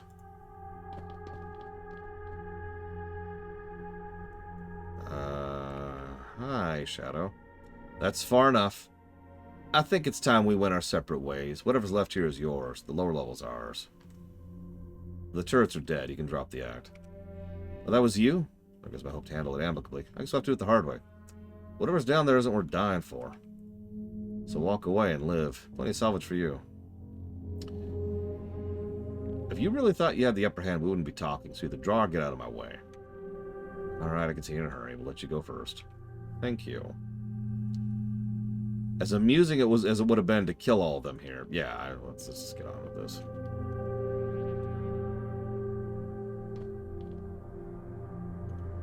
The last thing you expect to see was a planetary lander. Once the ship reaches Proxima, and you just blow the clamps, the lander will find a way down the surface. Well, this is unexpected. Planetary lander at the heart of the colony. This is the key? What else could it be? Probably right. Let's take a closer look. What are they trying to do? Jettison into space? And then it dawns on them. We need to get to the bridge. Oh, wow. That is not a small lander, which I suppose makes sense, actually.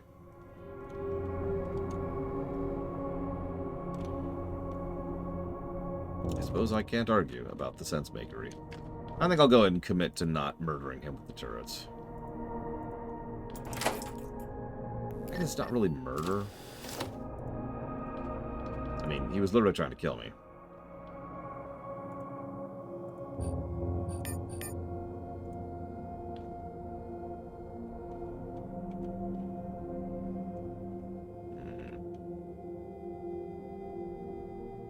Is there a limit on how many times I can upgrade an implant?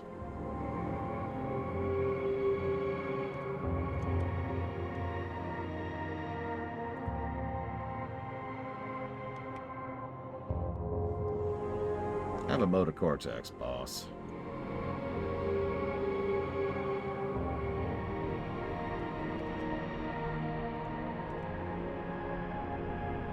I'll just go ahead and get that. And then Evans. That, yep, there it is. Plus evasion. Not that I ever plan to be in combat again, but you know, I might as well keep my upgrades going.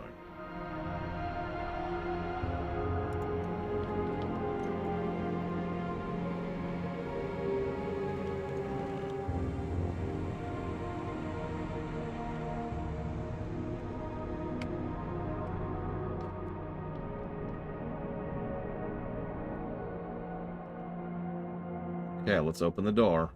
Aw. All that for nothing. Alright, whatever. No, Eleazar, I'm sorry. Do you mind repeating, please?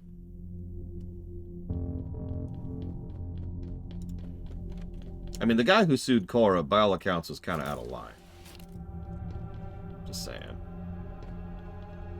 The fortified chamber was the last defense of the ship Authority Loyalists. Their soldiers are long gone, but the automated defenses remain. Charge! Alright, Snake, this is a sneaking mission. Alright, hang on. Let's do this.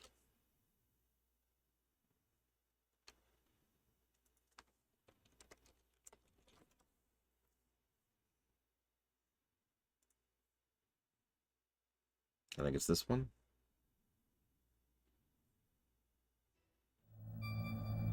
That doesn't sound right. How about this one? Still not right. There it is. That's the song I want for this.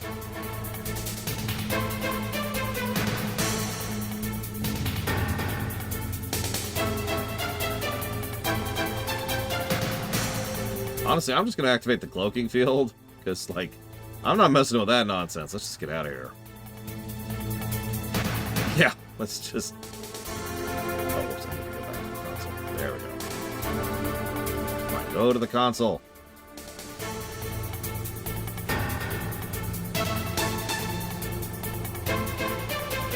Disable countermeasures with, okay. Countermeasures, shut down robots.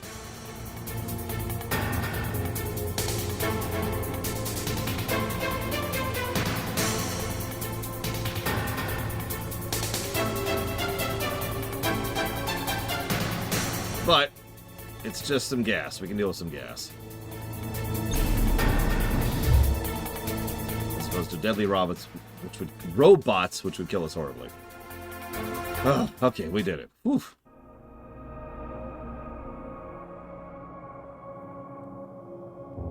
Right.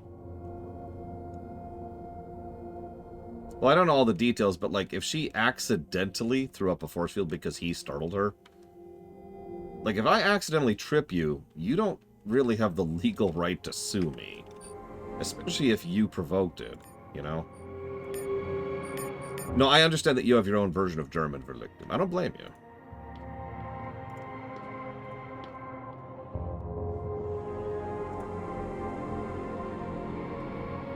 Okay. Let's leave that alone for a sec. Let's save. We haven't saved in a minute. Thank you for completing the test. Please collect your token. Ooh, okay.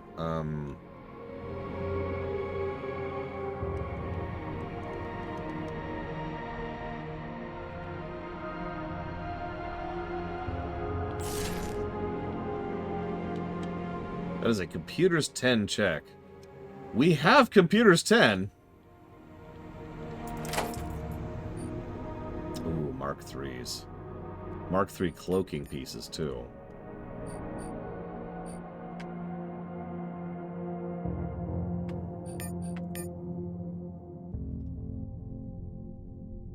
Hang on, where's my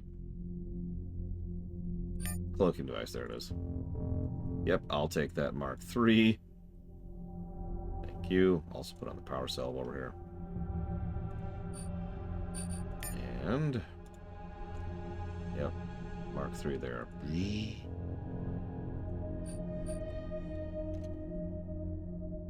can lockpick 10 or computers 10. I have both. Well, computers. There's this.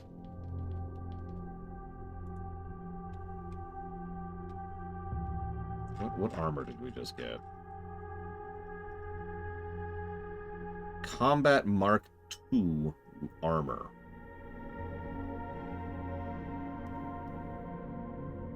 Oh. Oh my god. That is, yeah, that is... Oh, wow. Okay. Okay. Jed, your primary job is to stand there and take hits. So here, have some armor. So when I ever get into combat again, nothing is going to touch you.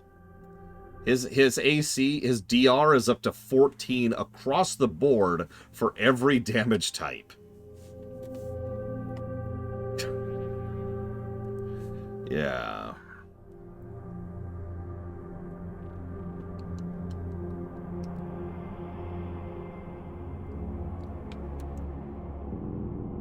Yeah. No kidding, Croatia. That's crazy. And there's no alien super armor, of course, in Age of Decadence.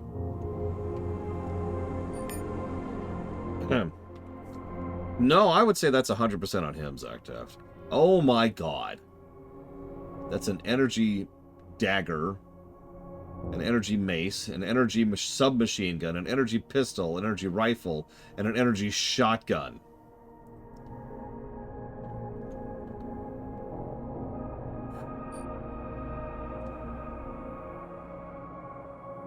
It's a Fallout game, Ratchet.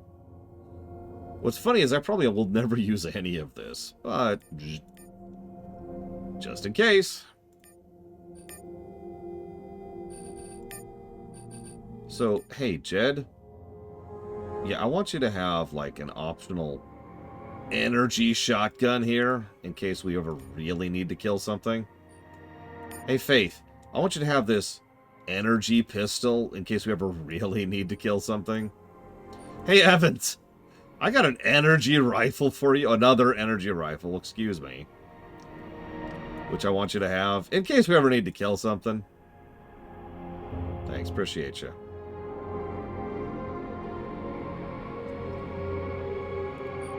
Unload that really quick.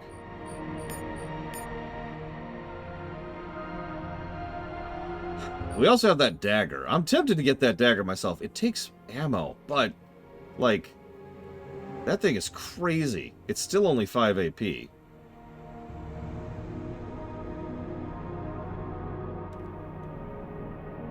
Yeah, I've got ammo. I've got ammo. So we are a little decked now. Oh, God, if Jed leaves my party, I'm screwed. Jed, how much do you like me right now? Engaged. I'm engaged with Jed. I always knew. I looked into his grizzled eyes, and I knew. I'm not going to make... Faith is actually inspired. She's the only one who really likes me for some reason.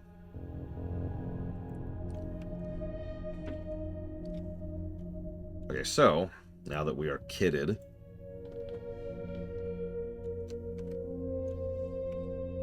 A decrepit old man in a faded jumpsuit appears on screen. Though gaunt and haggard-looking, his bearing belies him as someone accustomed to command. He frowns for a few moments as if trying to determine what manner of person he's addressing. Whoever you are, you're here now, and that's all that matters. We came to understand how badly we had miscalculated. I sent my key and my explicit instructions to the self-styled protectors of the mission. I prayed for the messenger to swiftly complete his task, but I can only assume that he failed and the key has been lost. It's clear to me now that God has finally turned away from us. We are being punished for our sins. That is His will, and I must accept it with grace and gratitude. Not my will, but yours be done. This is our darkest hour since leaving Earth, but we still hope that one day when the ship has been purged of the devil and his spawn for good, the mutiny faded from memory, God will take pity upon us flawed mortals and allow us to complete our mission.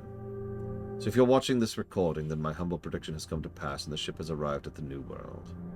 Fortunately, my security access will die with me, and the lander cannot be launched without it. But if, as I hope and pray, order has been restored, you should have no trouble acquiring proper clearance from the bridge.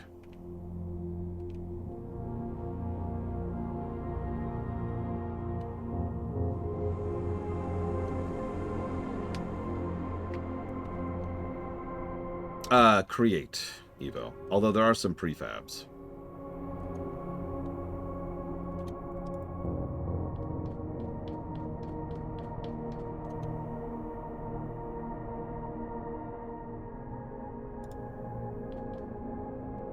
Yeah, I'm gonna try, Colburn. If... For God's sakes, guys, it's a door. Yes, that's right. That means Croatia is my own creation. The whole country, really. That's all me. That was me. You're welcome.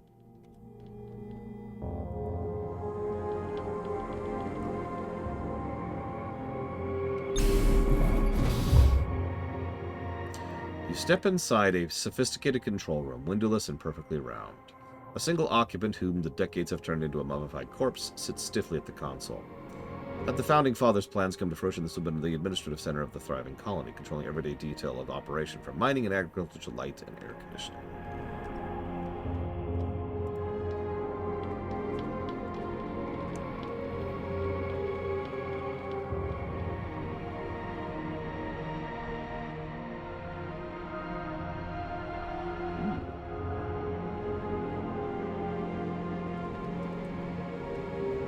No, we're still not even in the final chapter.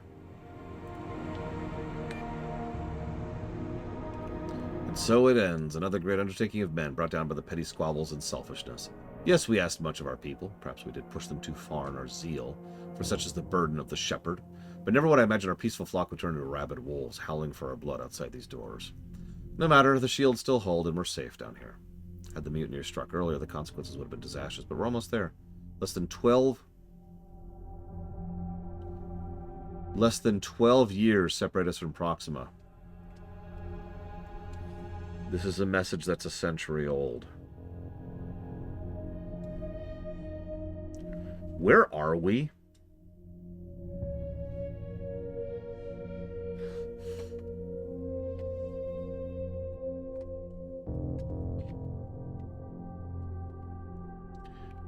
It's been 2 months since the mutiny. Only 87 of us were behind the shields when the disaster struck. Not many, but enough to see it through.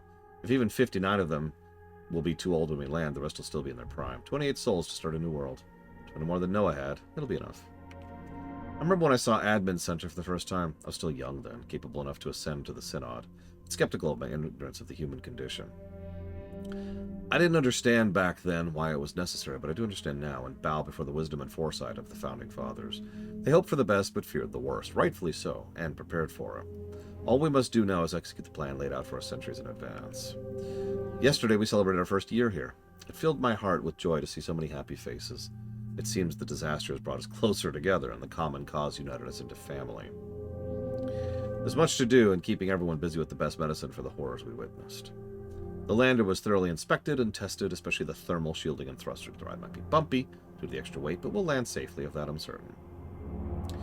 We won't have access to the machinery from the factory and the hydroponics, but we still have 11 years to build new tools. Of course, nothing that would compare to Vulcan, of course, but enough to survive. It's been 4 years. We're down to 82 people now. 3 members of the Synod have passed away from old age, which is hardly a loss. They were only getting in my way, questioning every decision. The other deaths are more worrisome, but nothing can be done about it. We turned one of the office floors into living quarters, but the conditions are less than ideal, and the tensions have been steadily rising. Our only hope of escaping this place into a better tomorrow is keeping people sane. I pray for them daily, but I fear it won't be enough. 8 years, and we're nowhere close to Proxima. Something went horribly wrong, and I fear the implications. I denied it long enough, but to others, most of all to myself. The time has come to face the facts. If I had to guess, we lost speed.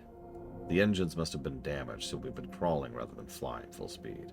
Without access to navigation systems, I can't say how long it'll take. Maybe 5, maybe 10, maybe 20, which means nobody here will see it. Mutiny begets mutiny. After everything I've done to keep them safe, they want to leave. Leave where? Well, we know the mutineers are still waiting outside, ready to rush in and finish this off. In good conscience, I cannot allow it. The whims of the many cannot endanger the welfare of the many. Sorry, the whims of the few cannot endanger the welfare of the many. As the last member of the Synod, I had no choice but to give the order to shoot anyone trying to leave on sight. If I must kill a few troublemakers to save the rest, so be it. The death will be on them, not me.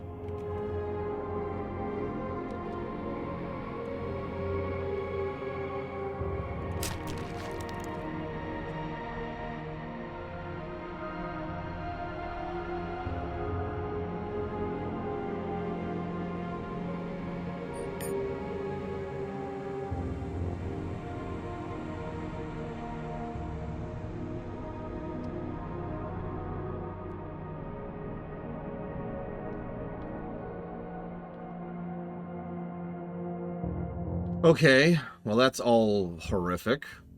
But you notice we got something there. A bridge officer chip.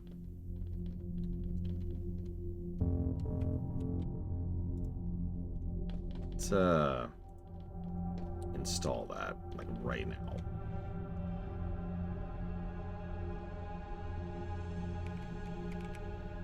There we go, boom. No, Pillars of Snow. No thoughts. Only thoughts of what he has already done. Which was proof he was a substantially better fighter than the woman they got to play. I guess it was Ahsoka, wasn't it? Yeah. There's no happy ending. Come on, you know where this is going.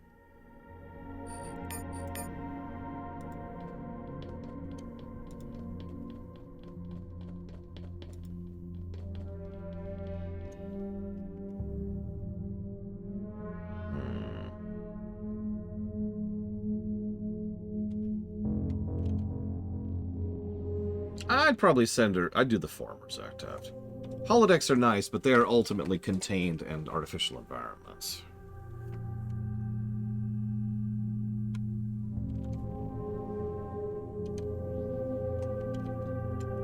Oh.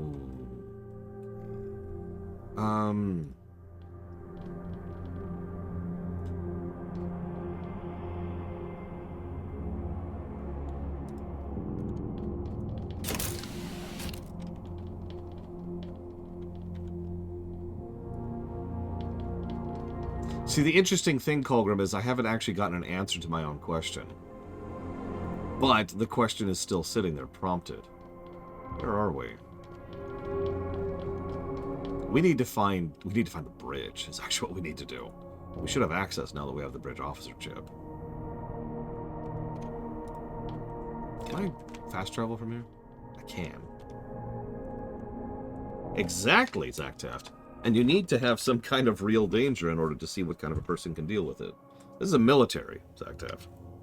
Despite what certain idiots would tell you.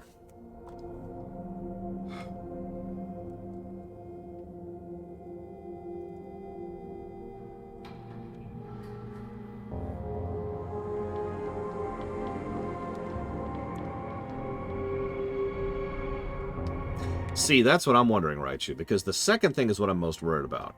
We overshot.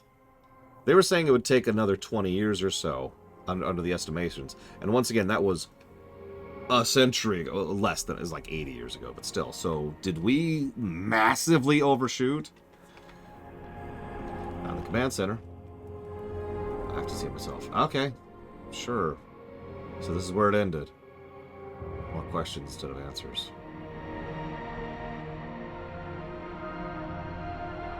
Why didn't they tell him the ship was so close to Proxima? Any claim of imminent arrival would have been seen as a last-ditch effort to buy time and use it to tighten the noose. Still, starting a mutiny when we were so close. Unless that was the plan all along, seize power before the ship arrives. Why not wait until after arrival? I think it would have been too late. A settlement on a new planet with possibly hostile natives. The colony would have been placed under martial law for years, if not decades. Do you think we've arrived by now? Your guess is as good as mine. I don't know why the ship didn't arrive when the bishop expected it.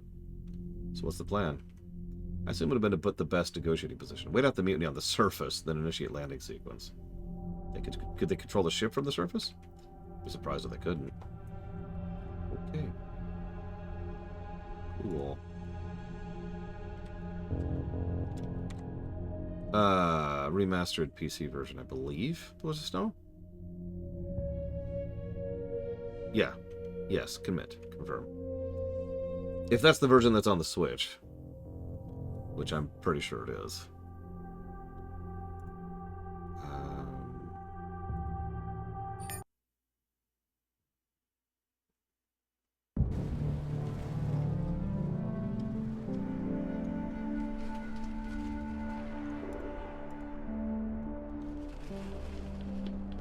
I mean, I can't think of a lot of reasons why I'd play the original version.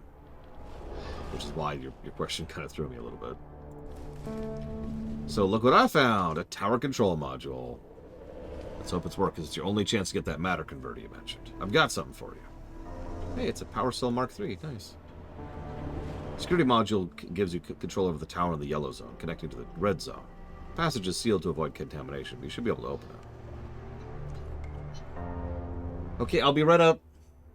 Well, that sounds like a good time to pause, now that we have to enter the yellow zone, which is near the Alpha Tower. Just go down here so I don't lose it.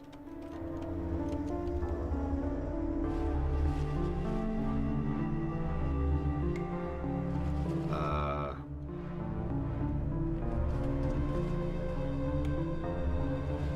guess that's it. Whatever. We'll figure it out tomorrow. Tomorrow, more doom, more gloom. And happy Easter.